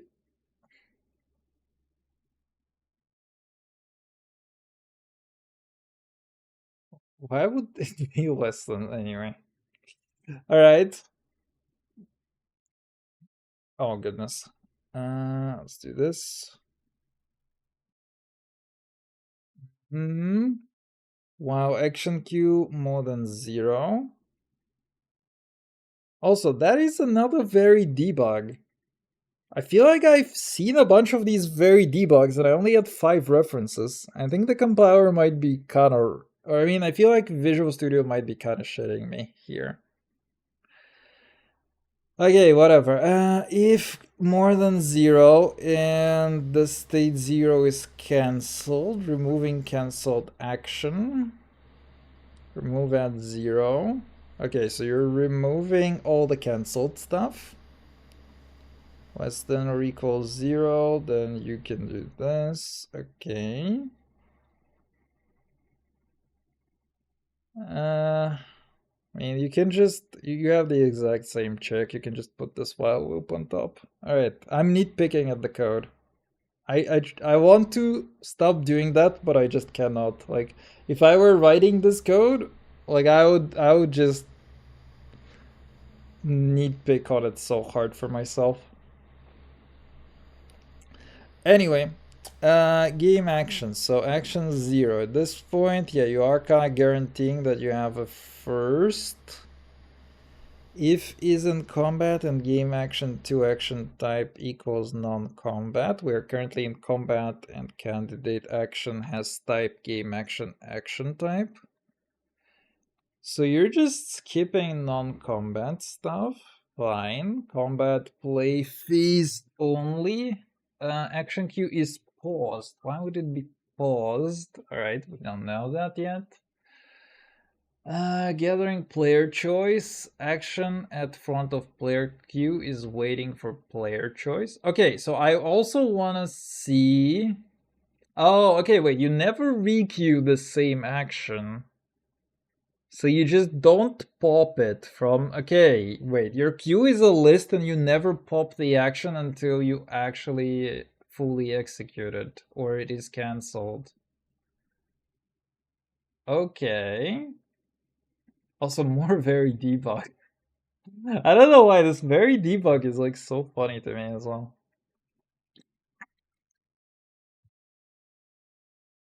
Okay. Waiting for execution and ready to resume. Front of the player queue and is in an invalid state. Man, I feel like you really shouldn't be checking for this state externally. Like, just say, hey, is game action is valid state, and then keep the game action, keep the state internal to the game action itself. Anyway, more nitpicking. Nitpicking will continue until get good occurs. Game action equals null or game action to ID less than game action dot ID.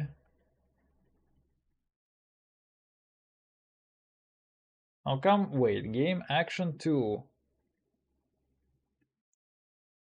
But where do you set your first game action actually? Game action equals null. And game action 2.id less than game action.id. Wait, what? Oh, or. How is it not null? Your game action can physically never be...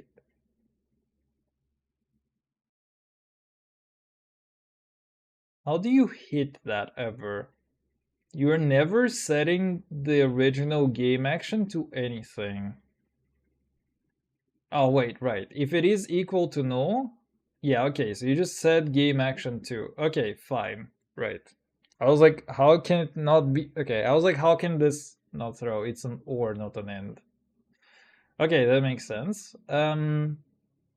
But this evaluation seems redundant because you never assign a game action to anything. So it's like, yeah, it's a bit redundant, but whatever. If game action is not null, got ready action and return game action. Okay. Okay, so what is happening with it afterwards? Okay, but for now, pause for player choice. You know what? I'm gonna read through it right now. I kind of want to check the action executor and like what they actually do with the action before we continue with this, but I'm okay with getting this as my knowledge. Action Q get Q. If action does not equal Q, action 0. Debug pausing, pause for player choice, action waiting for resumption. Equals no for do.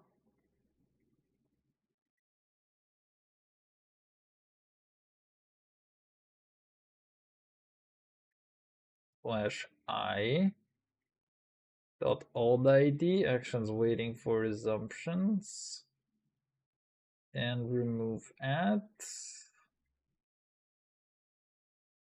Why are you removing that? What are you doing with this action then? Has flag player choice cancel play card action, cancel non-executing of type okay. Is canceling player card action true if it has value? Wait, is this async? It's not async. Resume after gathering player choice, new ID.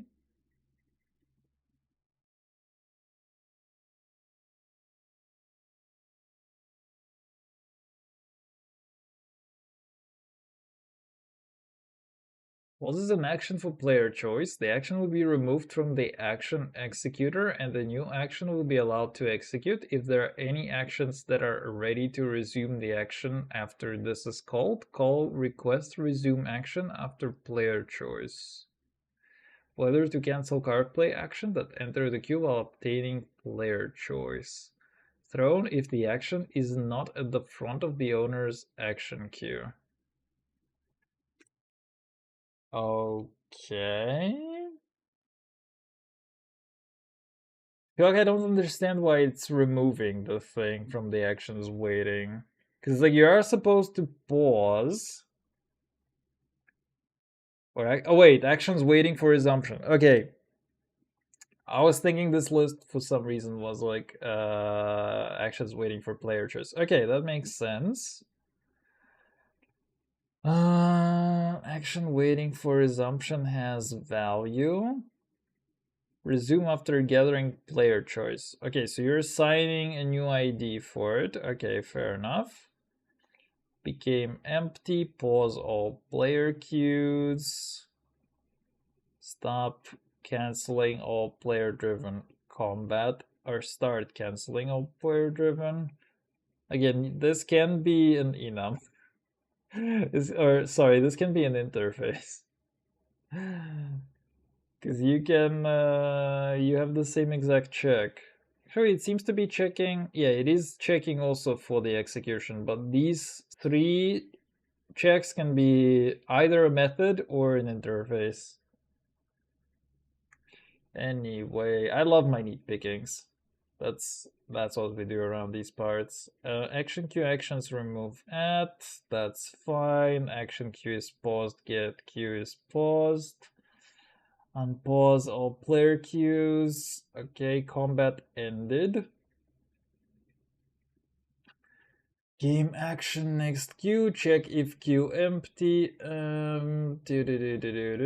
That's very fine.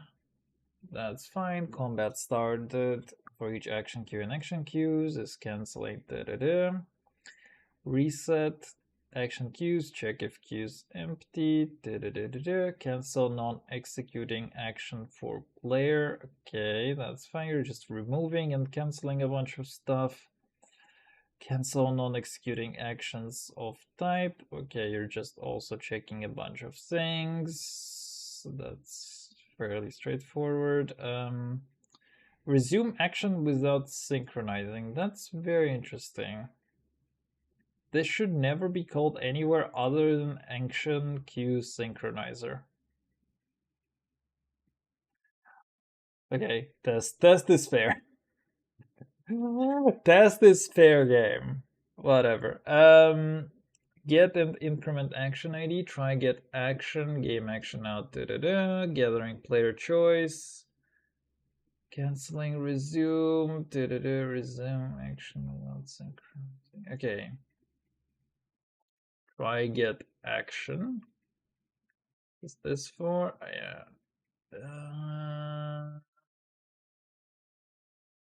Right. Try resume without synchronizing. Get queue, yes, pop action. That's what I'm interested in as well. On enqueued pop action. Interesting. Wait, you're providing a delegate to the game action itself. All right. For each action queue in action queues, if action queue dot actions dot count equals 0, continue. So the action itself, the callback on the action itself is responsible for dequeuing. Am I going crazy? Wait, I want to see what's going on. So game action on enqueued. What do you do with the action? Oh, after finished. Okay, fine. So after it is finished, you pop action continue. If actions equals action, flag equals true, action, remove at. So what do you do? For each action in actions, if action equals action, try to pop action, but it's not the topmost action for player. Okay. If flag this action queue changed invoke, if action exception does not equal null, queue is empty connections with completion swords. Check if queue is empty, try to pop action, but we didn't find it in any queue. Okay, fair. Fast forward next action ID. Use then replay so that we start with the correct action ID when replaying actions. Oh, interesting. That's one thing that I kind of do want to check as well. Much later on, probably after understanding the basic game loop. Check if queue empty. Queue.count equals.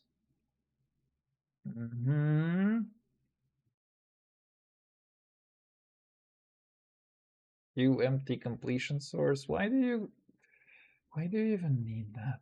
Use empty completion source? What do you do with that? I do need a task completion source for any of this.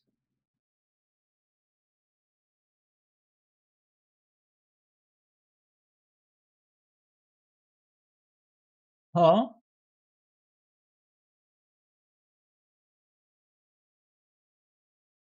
Huh? Why do you need that? Became empty. Returns a task which completes when all player queues are empty. Be careful of running this and tests. Okay.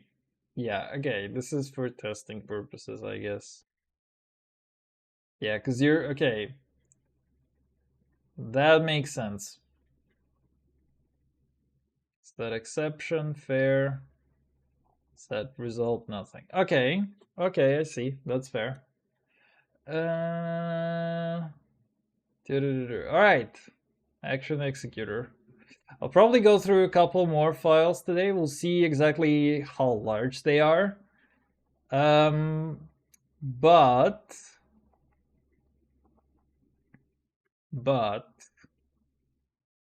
yeah, I don't have a lot of it in me, to be honest. Let's see how long have we already been at it? We've been at it for 2 hours. I mean, I guess it has been mostly me yapping for the most part of it, because we haven't gone through like a lot of this. Was like what? Okay, we've gone through 2 files today.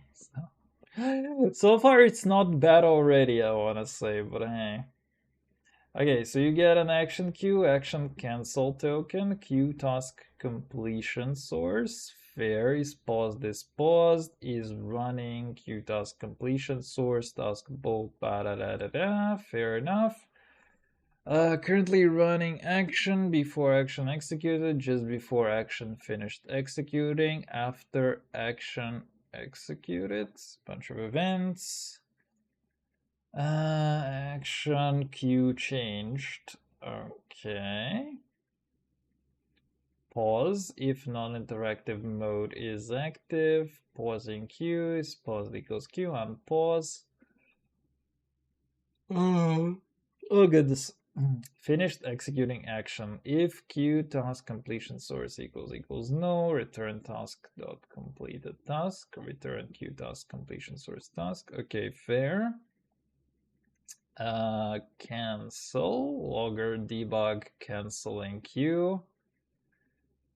Action cancel token cancel the whole queue.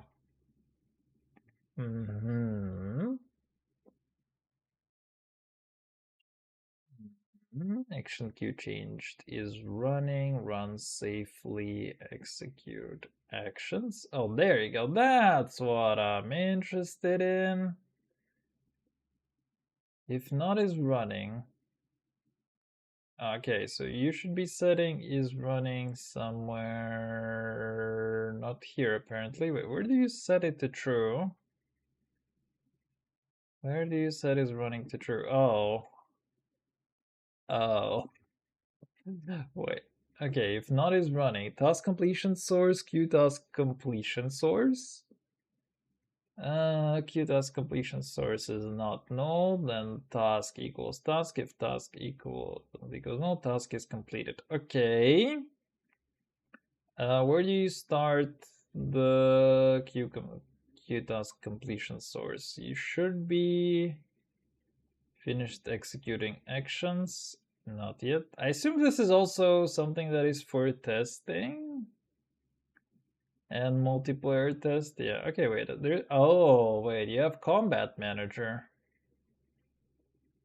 Aha. Okay. So your combat just waits for the shit to fully execute. Interesting. All right. Wait. Where do you actually create one? Execute actions. There you go. Wait, but where do you call this shit from? Run safely. Action queue changed. And you do it from... Okay, so... Okay, I see. So basically you push a bunch of stuff into the queue. When stuff is pushed into the queue, this thing is gonna be trying to dequeue them. And execute them. Okay, fair enough. But wait, if you have, if you push, wait a second, action queue changed. Is this concurrency safe? While if not is running. Okay, fair enough. So it only starts. Is it truly concurrency safe? I don't know. Don't care right now. Whatever. I mean, technically you are checking the same task. Can you? I mean, it's Godot single threaded. And is this running on the background thread? I mean, this thing is running on the Godot thread. I looked at some of these utils. I think the intention is that it's running on the Godot thread. Sorry. But is your event running on another thread? Anyway, I don't know. But let's just assume for now that this is concurrency proof. Because I don't want to try. My brain is a little too fried to try and think of a scenario where this wouldn't be. Action cancel token. This game action queue set get ready action. While ready action does not equal null. Wait for unpause. Wait for unpause.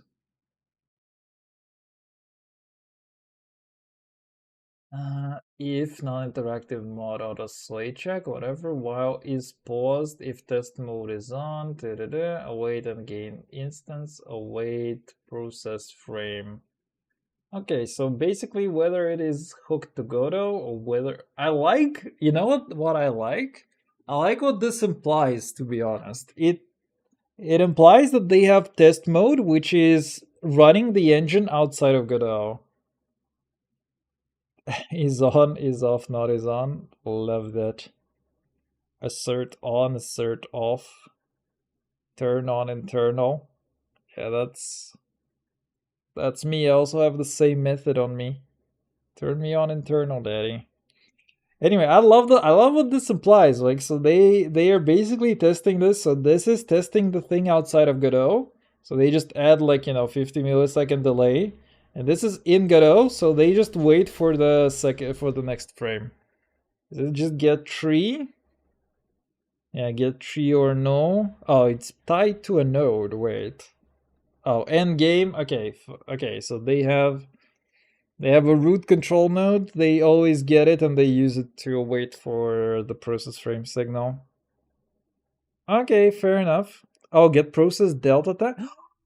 Ooh, I need this in some utils. I actually, I've only started learning about Godot a bit ago.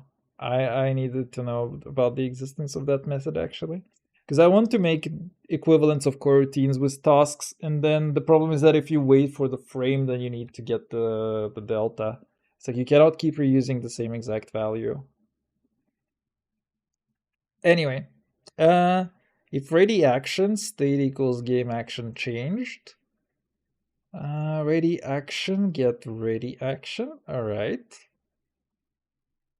Only for action executed invoke ready action if non-interactive mode is active. Currently running action ready action execute. After action finished.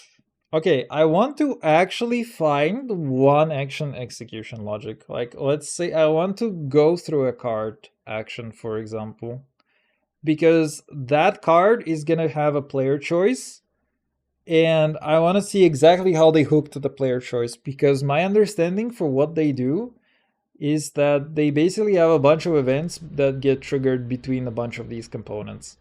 Like if you need to wait for the player to do something in your action, then it's like you have a whole elaborate, sort of circular thing going on between events and tasks.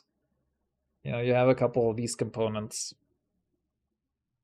I just don't have a full picture in my head. Nor is my head is like also in a completely is like in the shadow realm right now, so it's also a little bit harder to wrap my head around what exactly the execution order between all of the events and tasks actually is. Currently running action ready action just before finished, ready action after finished, task ready action dot execute. Wait. Oh, non-interactive. Wait, this is the interactive mode. Okay. Okay, so in here they just wait for the thing to execute. And this is where they hook stuff, right? This is where they need player input now. Just before finished, just before action finished, just after action finished. Wait, do you unsubscribe from that anywhere? Okay, you do. Good boy. Action task not is completed, is cancellation requested. Engine get main loop to signal. Process frame. Okay. Action is faulted. Completed with exception. Interesting. Oh, it's an interesting way that you avoid a try catch. It's kind of funny as well. But yeah, you hook it to the game loop. Wait, is this a node? It's not a node, is it? It's not a node.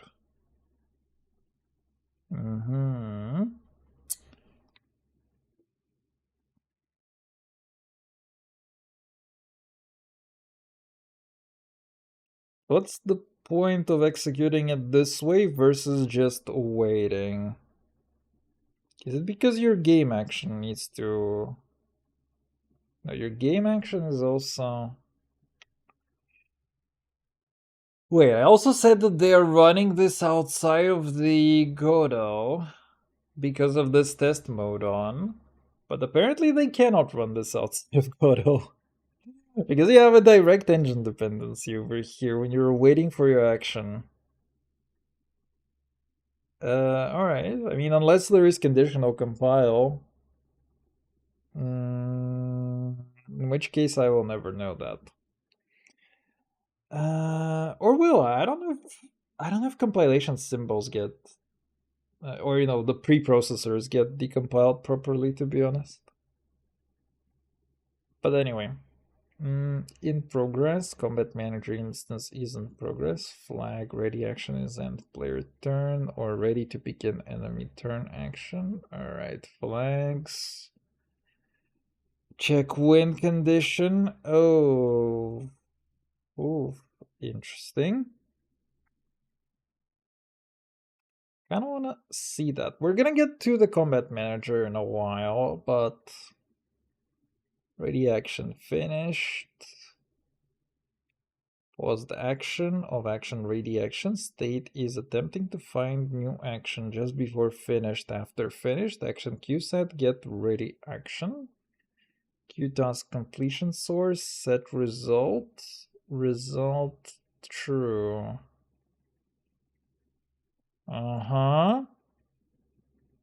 Wait, is there a while loop in here? Okay, yeah, you do have while ready action is not no. Okay. Do. Set exception, set exception. Okay, fair. Man, this thing is, I feel like this thing is raw dogging tasks really hard. Because it's like, you just store tasks, you store completion sources inside of this, then you check, you set exceptions, you set results. Your results can be bowls, you check for task completed everywhere. It's like, it's a very odd way to just be working with tasks, to be completely honest. You're also throwing it up. You're rethrowing. Oh, you're a rethrow. Ah, okay, right. Because you want to also set the same exception in here. Okay, that makes sense. It's a fairly fair. You're not, but yeah. Wait. Oh, okay. Okay, you're setting the cancellation as the inner exception. You want to throw invalid operation in here. Execute actions should never be cancelled. Alright.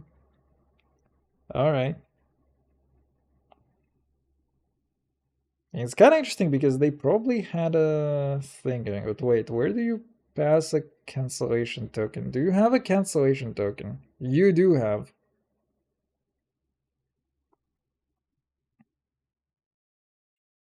What is your cancellation token? Notice cancellation requested.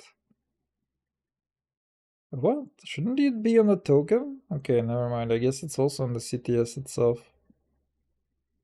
Wait, this block is Mom, this block is I guess, okay, I guess it's not necessarily redundant because you could be getting... where are your awaits in here? Wait for and pause. This thing cannot throw... this thing cannot throw. Because you don't have any cancellation tokens in here. Your only cancellation token is this one, which you're not using it for anything.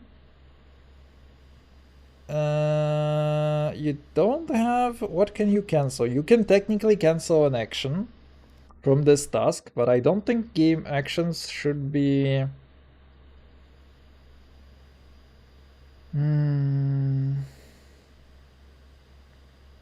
Yeah, the only place where you have this is when you're executing the action in here, because in here you're manually checking for the exception on the action. You're not awaiting it, so you cannot get an operation cancelled from it. At least if it is in you know, interactive mode. And this check win condition probably... and combat internal. Oh goodness gracious me. Oh goodness gracious me. Alright, I mean technically you can get an exception from here, but you can catch an exception in here as well, I guess. But yeah, you should technically never be getting this operation cancelled. I mean, the only place where you can get it from is here. Because you instantiate this CTS, but then you never actually use the token from it. Wait, is it? Okay, wait, action cancel token. Do you actually use... Okay, wait, you cancel it in here, but do you use the token anywhere? You don't use the token anywhere. Do you? Yeah, you have a cancellation token source, but you never use the token anywhere. Huh? Yeah, you never register anything to the token, or you never use it anywhere, so it's kind of pointless to catch that anyway. So this one is a little bit messy for sure, but it's fine. I get the general gist of things is that you await an action to execute. Okay, the only big thing that I want to try and understand today is like how they still like where does the logic jump between player needing to do additional input actually, because I still don't fully understand that, to be honest. Okay, is the queue synchronizer large? It is a little large. Oh no, it's like 400 lines. Okay,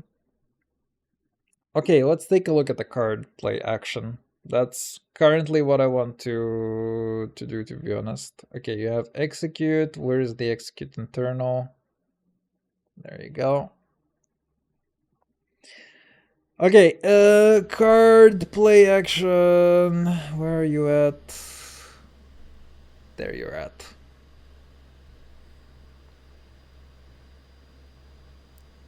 Override async task, execute action, card, net combat card to card mono, and card play queue, update card before execution. Okay, wait, how large is this? Not very large, okay.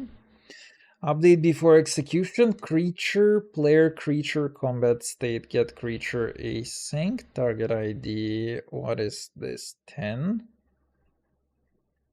Timeout. Interesting. Oh, right. So in non-interactive mode, you can actually get it. I mean, if you have timeout, like combat state, where's the implementation? So why do you timeout? What do you do with timeout? Go to timer task. Oh, and you wait when any. So what do you do with task? If it is timeout task. Oh, you have a task of task. Interesting. Okay, I see the point. So this is for multiplayer, I think. Is it? Wait, why do you... Okay, wait. On creatures changed when any completion source. New task completion source of creature. What is setting to the completion source? On creature changed. Creature get creature. What?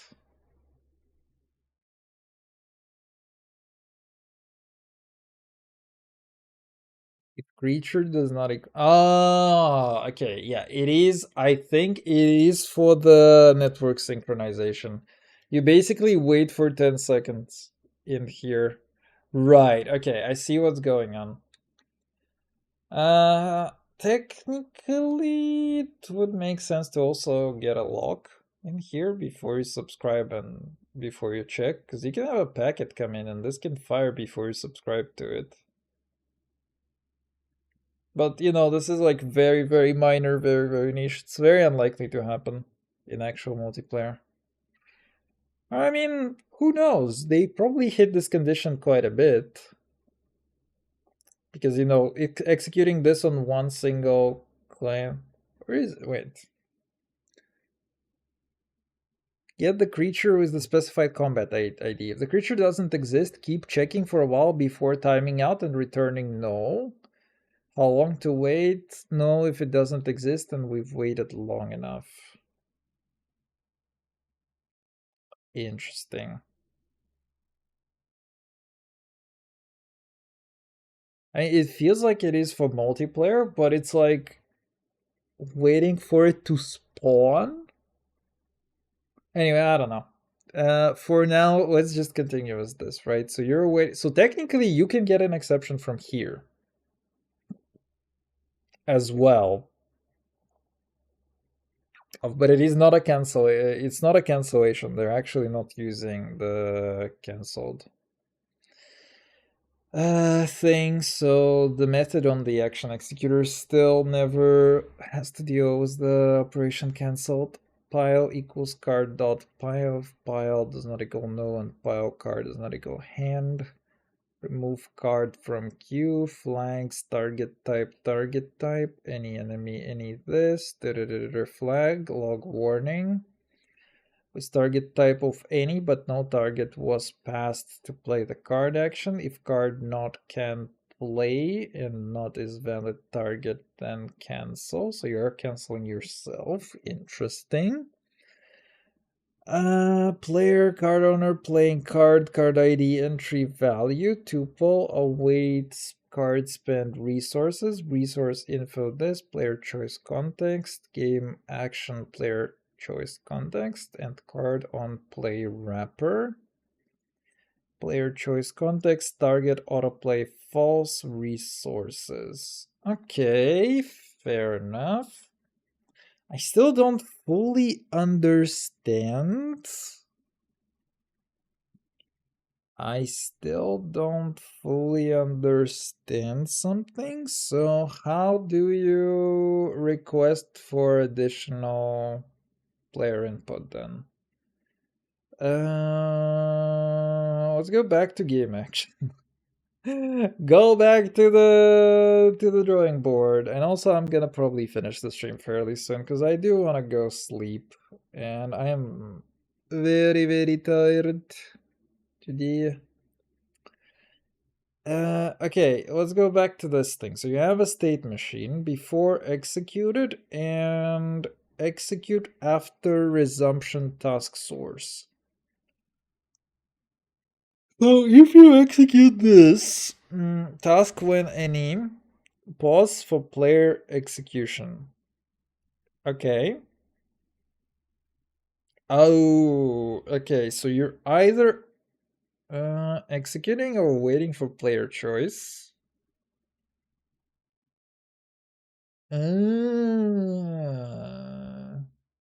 Interesting. Wait, ready to resume executing. Oh, I get it now. I get it now, but how do you request player choice? How do you request player choice?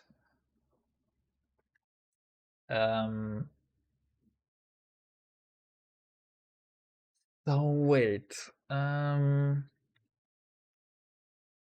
Right, so you start both of these. Execution task, like you start with waiting for execution basically, right? You're in queued, you're waiting for execution. You start with this, you create player this choice, and you create an execution task.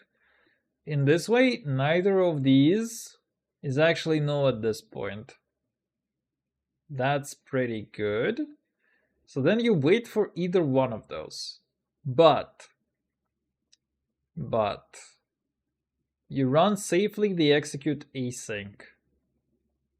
So the question becomes, what does execute? Oh wait, that's your, okay, that's the internal execution.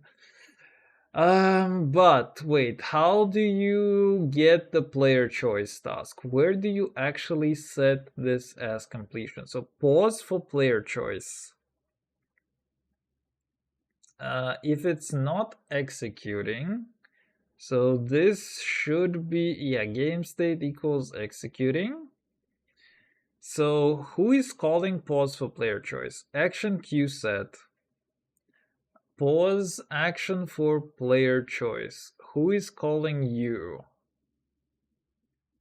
Game action player choice context. Signal player choice begun. Who is calling you? Card select CMD. Great. And fantastic. Um, oh my god, this is even more complicated than I had anticipated. Choose from a screen card. Discovery, Kuza, Splash, Knowledge, Demon, Attack, Potion, Potions, Lead, Paperweight, Player Choice Options. So Signal Player Choice begun. Okay. So you have a pause for player choice.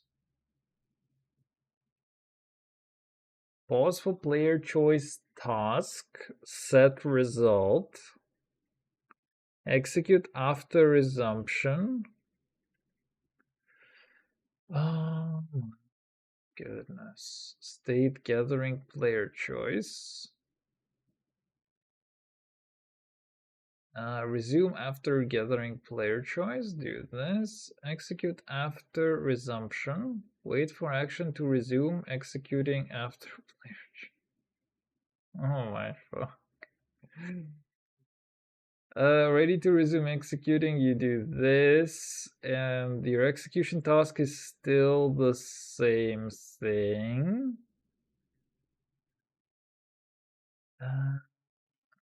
Oh goodness. Yeah,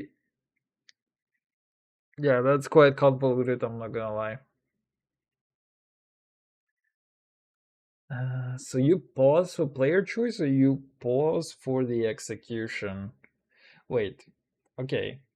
Let's check where we actually have the player choice additional. I also don't understand. I've never played the game, so it's a little bit hard to understand what the player choice is supposed to be in here, in that context, sorry. Okay, wait. Signal player choice begun. Cancel play card action. Player choice options none. Fantastic. So you want the player choice to do nothing. Signal player choice begun. Card select CMD. Right, from simple grid for rewards. Brain leech. A room full of cheese. Oh, that sounds like my fucking thing. Gorge. Search. Oh, okay, these are choices for an event. Await card CMD for simple grid for rewards. Blocking player choice context. Okay, wait. So I think let's have okay, so you probably have an event where you have to pick a bunch of cards. So let's say that you get a bunch of cards as a reward from a thing, right? So your game action you have player choice, right? So what is your game action that you are executing this on? Room full of cheese, right? Your game action is card select. Okay, so your game action is card select, and then you have to wait for the player choice. Right, but how do you okay, wait, game action. I want to see what the execution is for card select. Execute action. So you have to have some kind of bowl.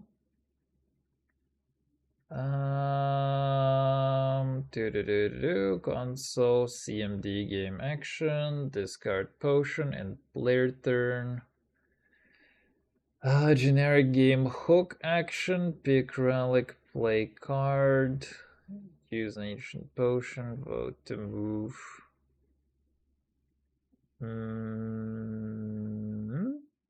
Well, this generic hook.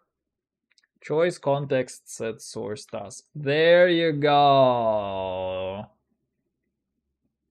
Task completion source of choice, context, set, source. Where do you get it? Set choice context, hook player choice context. There you go. That makes a lot of sense. And this should be like card choice. For example, net full combat state. Where's the inherit? Okay, never mind. I think that the player select might be... Okay, I'm not sure exactly where it is, but... Okay, so that makes sense. Right? Basically, the execute task is never going to complete until you have selected something. That makes a lot of sense, but it is the responsibility of whoever is inheriting to basically make sure that you're never going to finish the execution of your command unless your state is internally consistent and valid. Alright, so basically, okay, here's my understanding of the loop finally. Loopity loop, I finally understand. So you have this task. Right, when you start the case, the first time that you do, you create this execution task. This execution task, for some of these actions that require additional player choices, this will never complete, right? So the execute method in here has to wait for this pause for player choice task, which is, automatically started anyway. It is a little bit wasteful because you started for any action, even ones that don't require for player to make any kind of choice, but it is fine. The only thing is that, yeah, it is a hook for when you do have cards that actually need player choice. So you say, hey, you have this pause for player choice. It's basically, setting the state. And I think it is supposed to be like when you have the action executor, it is signaling. Actually, no, the action executor.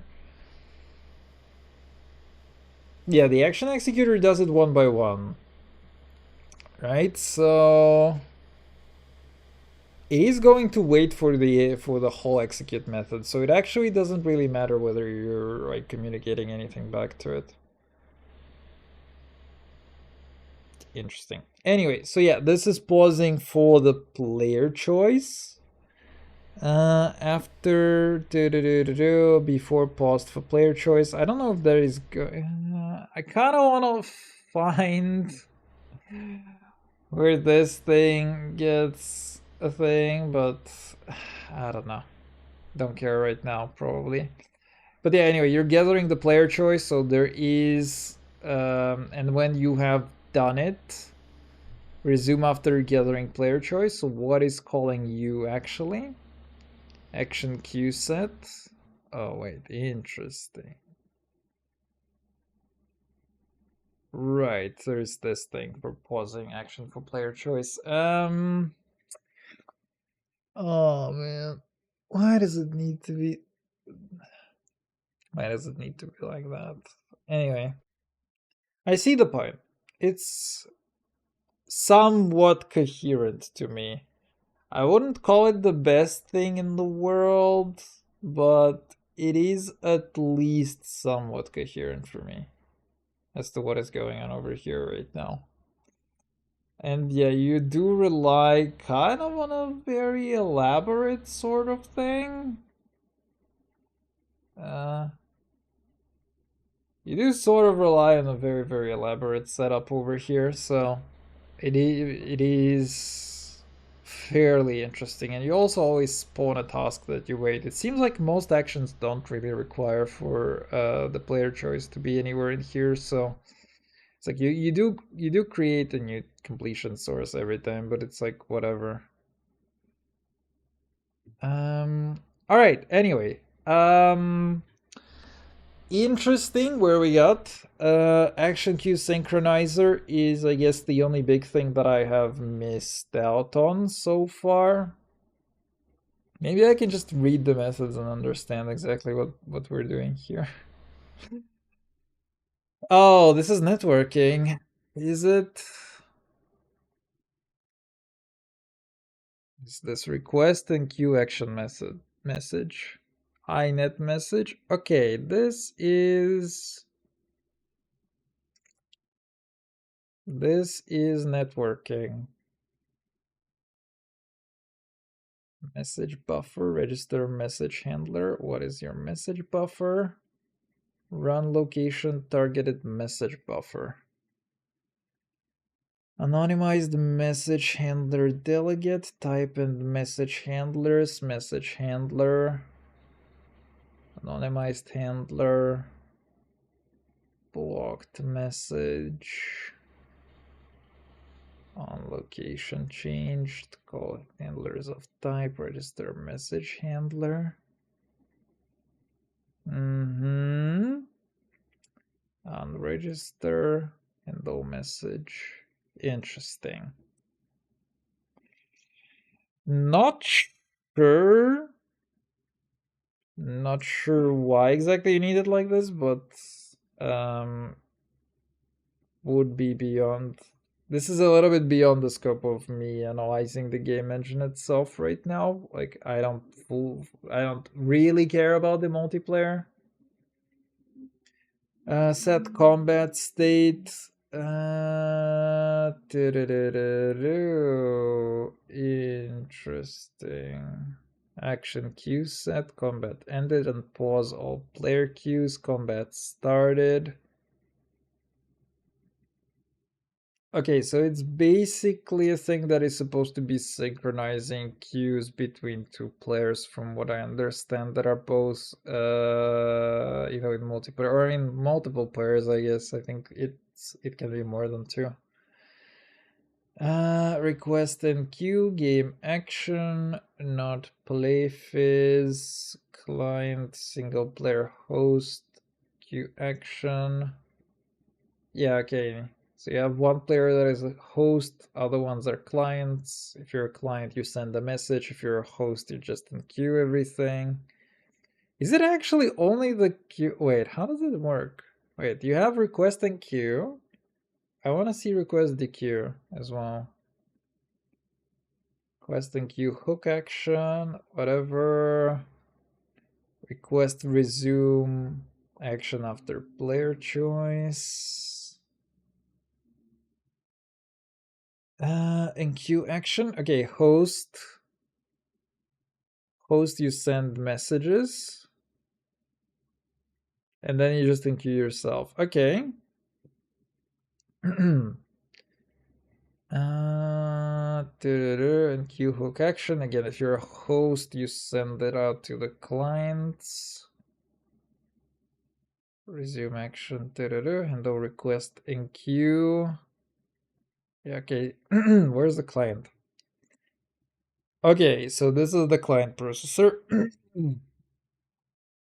It's not the client, net action to game action, and then QX. Okay, host dispatches, but what about the client choices?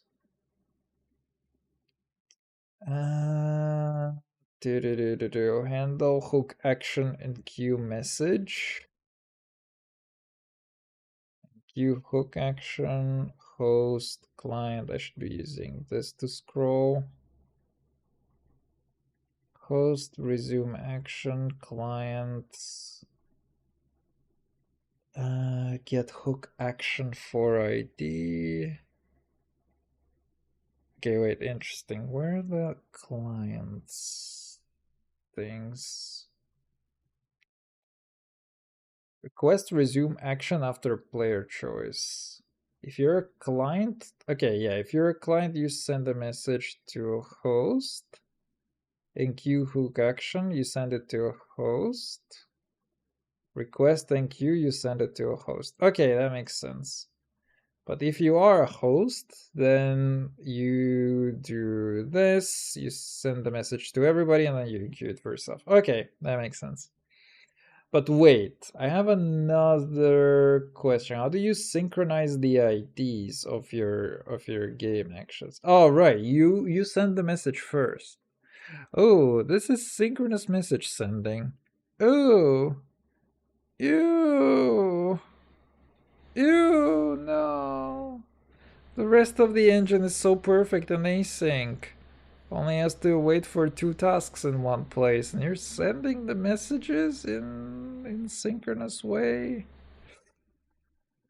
Oh, that hurts. That hurts. What can I say? It hurts my soul. Anyway. Yeah, well, wait. Net service. Is this async? Is the real question. iNet game service. iNet game service. Are you actually... Are you buffering messages and sending them asynchronously? Net replay, net client, net host. Let's go net host. Start, update, send message to client internal, not is connected, length message bus. What is net host?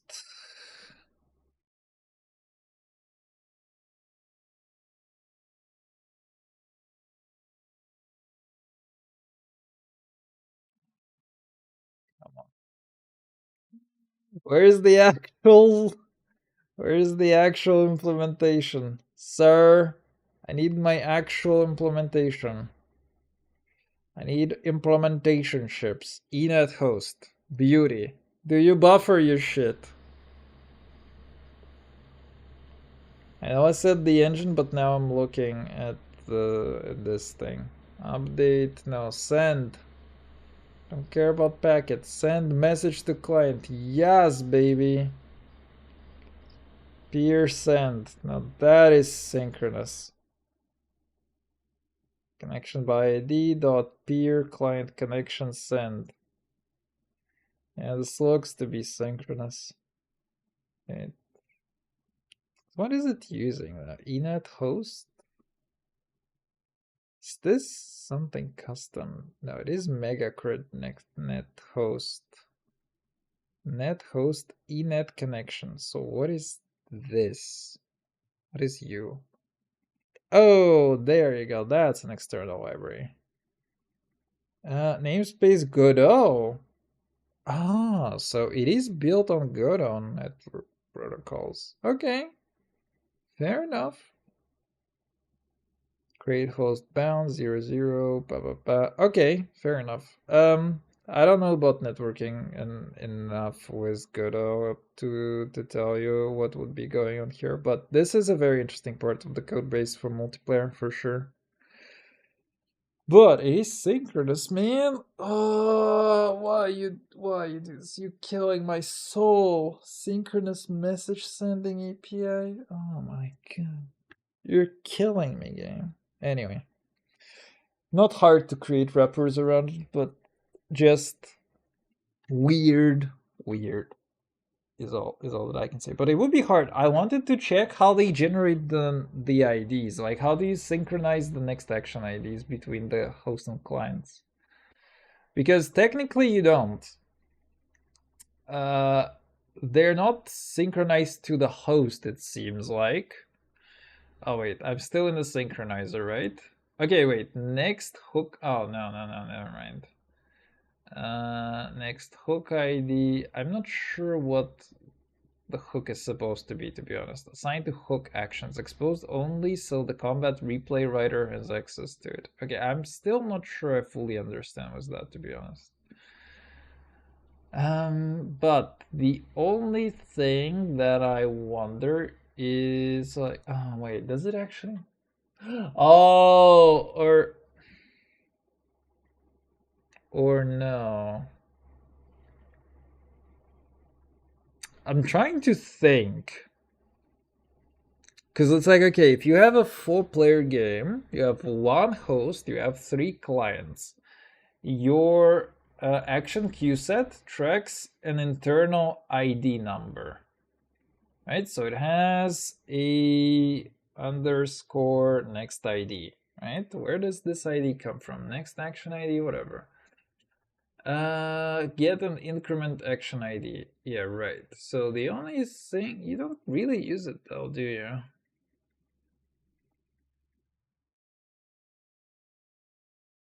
Okay, so does it actually not matter that this gets synchronized? It seems like it doesn't actually matter that this gets synchronized in any way. Okay. Sure. So this is for logging purposes only, is it? Next ID, right? Next action ID. Where do you use this? Combat replay writer. Yeah, okay. Interesting. Very interesting. Fast forward next action ID and multiplayer test. Okay, so this is for multiplayer. It's interesting because it has the potential that, you know, your host and client slightly execute actions in a slightly different order depending on your latency, but in a real game it's probably not gonna matter enough, I guess. Or does it? Can it lead to inconsistent state between players? Seems to me like it can. Because everybody generates this next ID on their own, like before they receive messages from the... I mean, it is a synchronizer, so I assume that there is more going on in here that I'm not seeing. Because to me, it seems like, right, you have a bunch of these actions in queuing and dequeuing. So the point is that, let's say that you want to enqueue an action. So first you send it, like, and then you enqueue it for yourself. Hey, what is net ID? Oh yeah, okay. Then you enqueue it for yourself. Do net action and queue without synchronizing. Right? Game action.id. Interesting.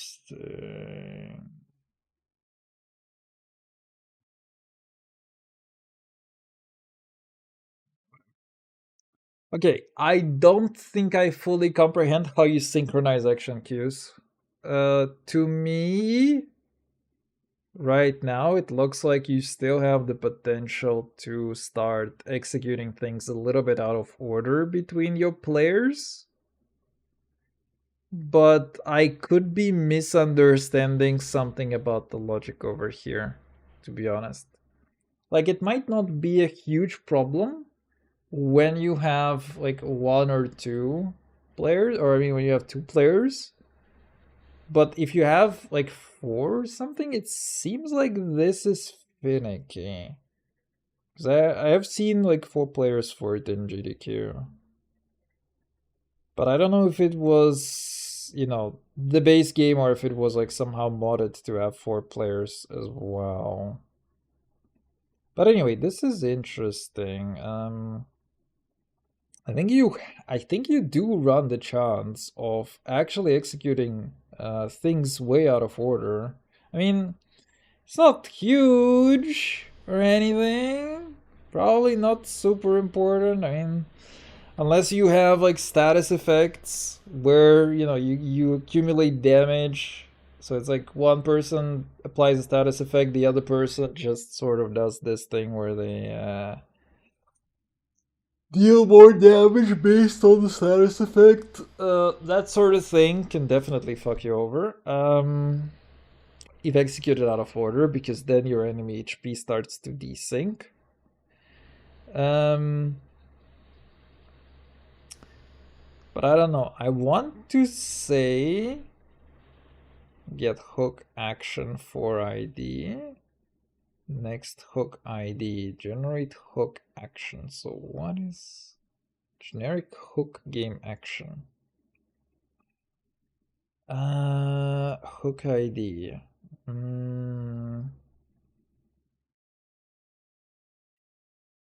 It's somewhat interesting to me. Anyway, I don't know. I assume that there is a way that this is handled, and I'm just not seeing it. I still don't understand what this next hook ID is.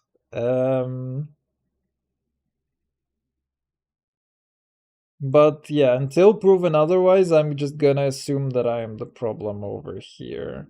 And it's me not understanding, because I don't have a solid enough understanding of the code base to claim that it can desync, but so far it does look to me like if your next ID and you're actually wait, you're not executing based on the next ID.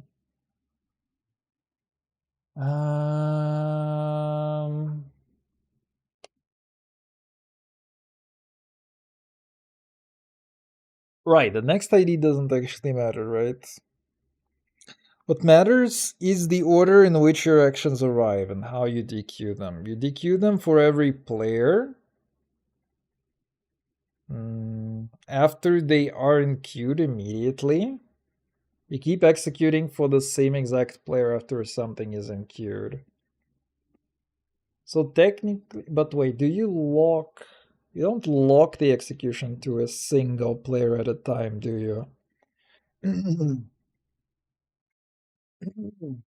But even then, even if you were locking, it is possible for the host to do something, first and start executing it on the host.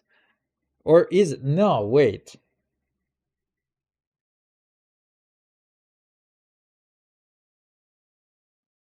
No, wait. I think I understand now. Wait.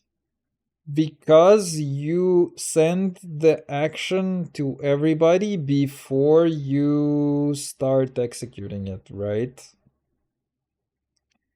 So you send it to everybody. It is synchronous.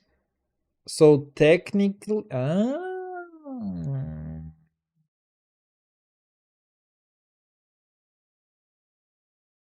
yeah, so you're supposed to ensure that everybody gets this action before you can even enqueue this action.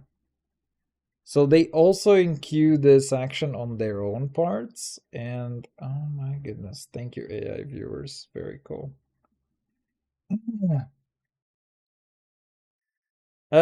So where were we? I need to go bed, actually badly.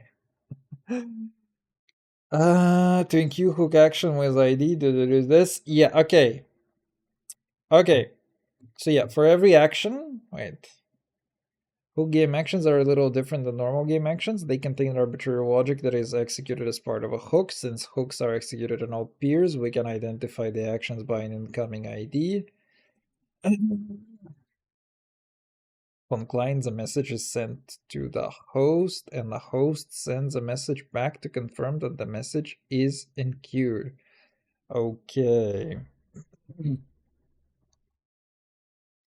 Game action is directly enqueued, and the message is sent to notify clients about the action. If you are the client, the game action is not enqueued. Instead, a message is sent to the host to request that the action is enqueued. That's how you do it. Right. Right, that makes a lot of sense. There you go. Client, send message, don't enqueue. That makes sense.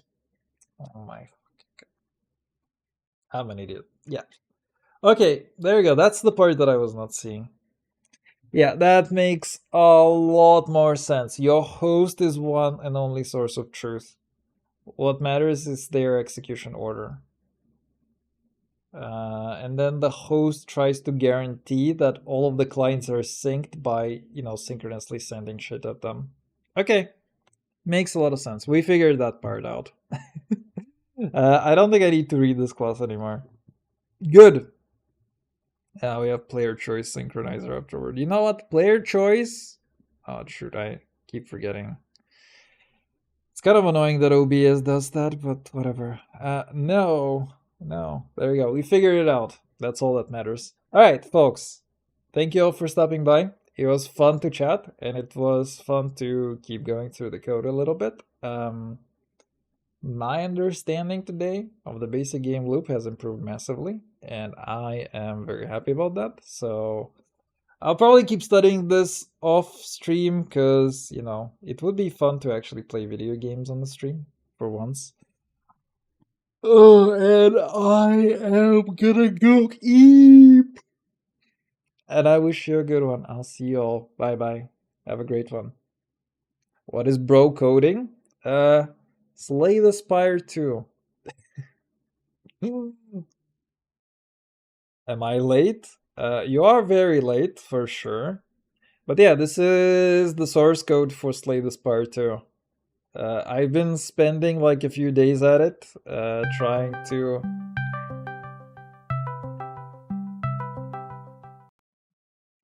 I like how this is the one that you get. It's like, mwah.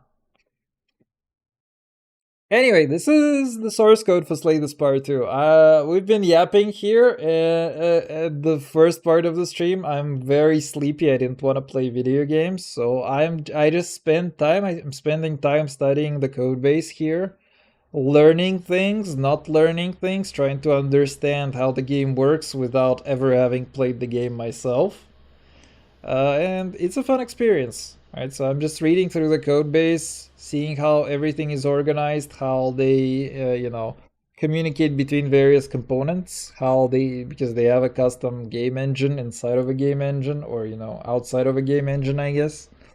So it is a fun experience, actually a very interesting game, very nice. It's an RPG with like a lot of interesting elements. So I'm curious how they do it. I want to learn how they do these sort of things, and I potentially want to do this thing myself, or like a similar, not a similar type of card game in that sense, but a similar type in a sense that you have an RPG where you execute like arbitrary actions for various things. Slay the Spire gameplay, but the only backseating I get is the code.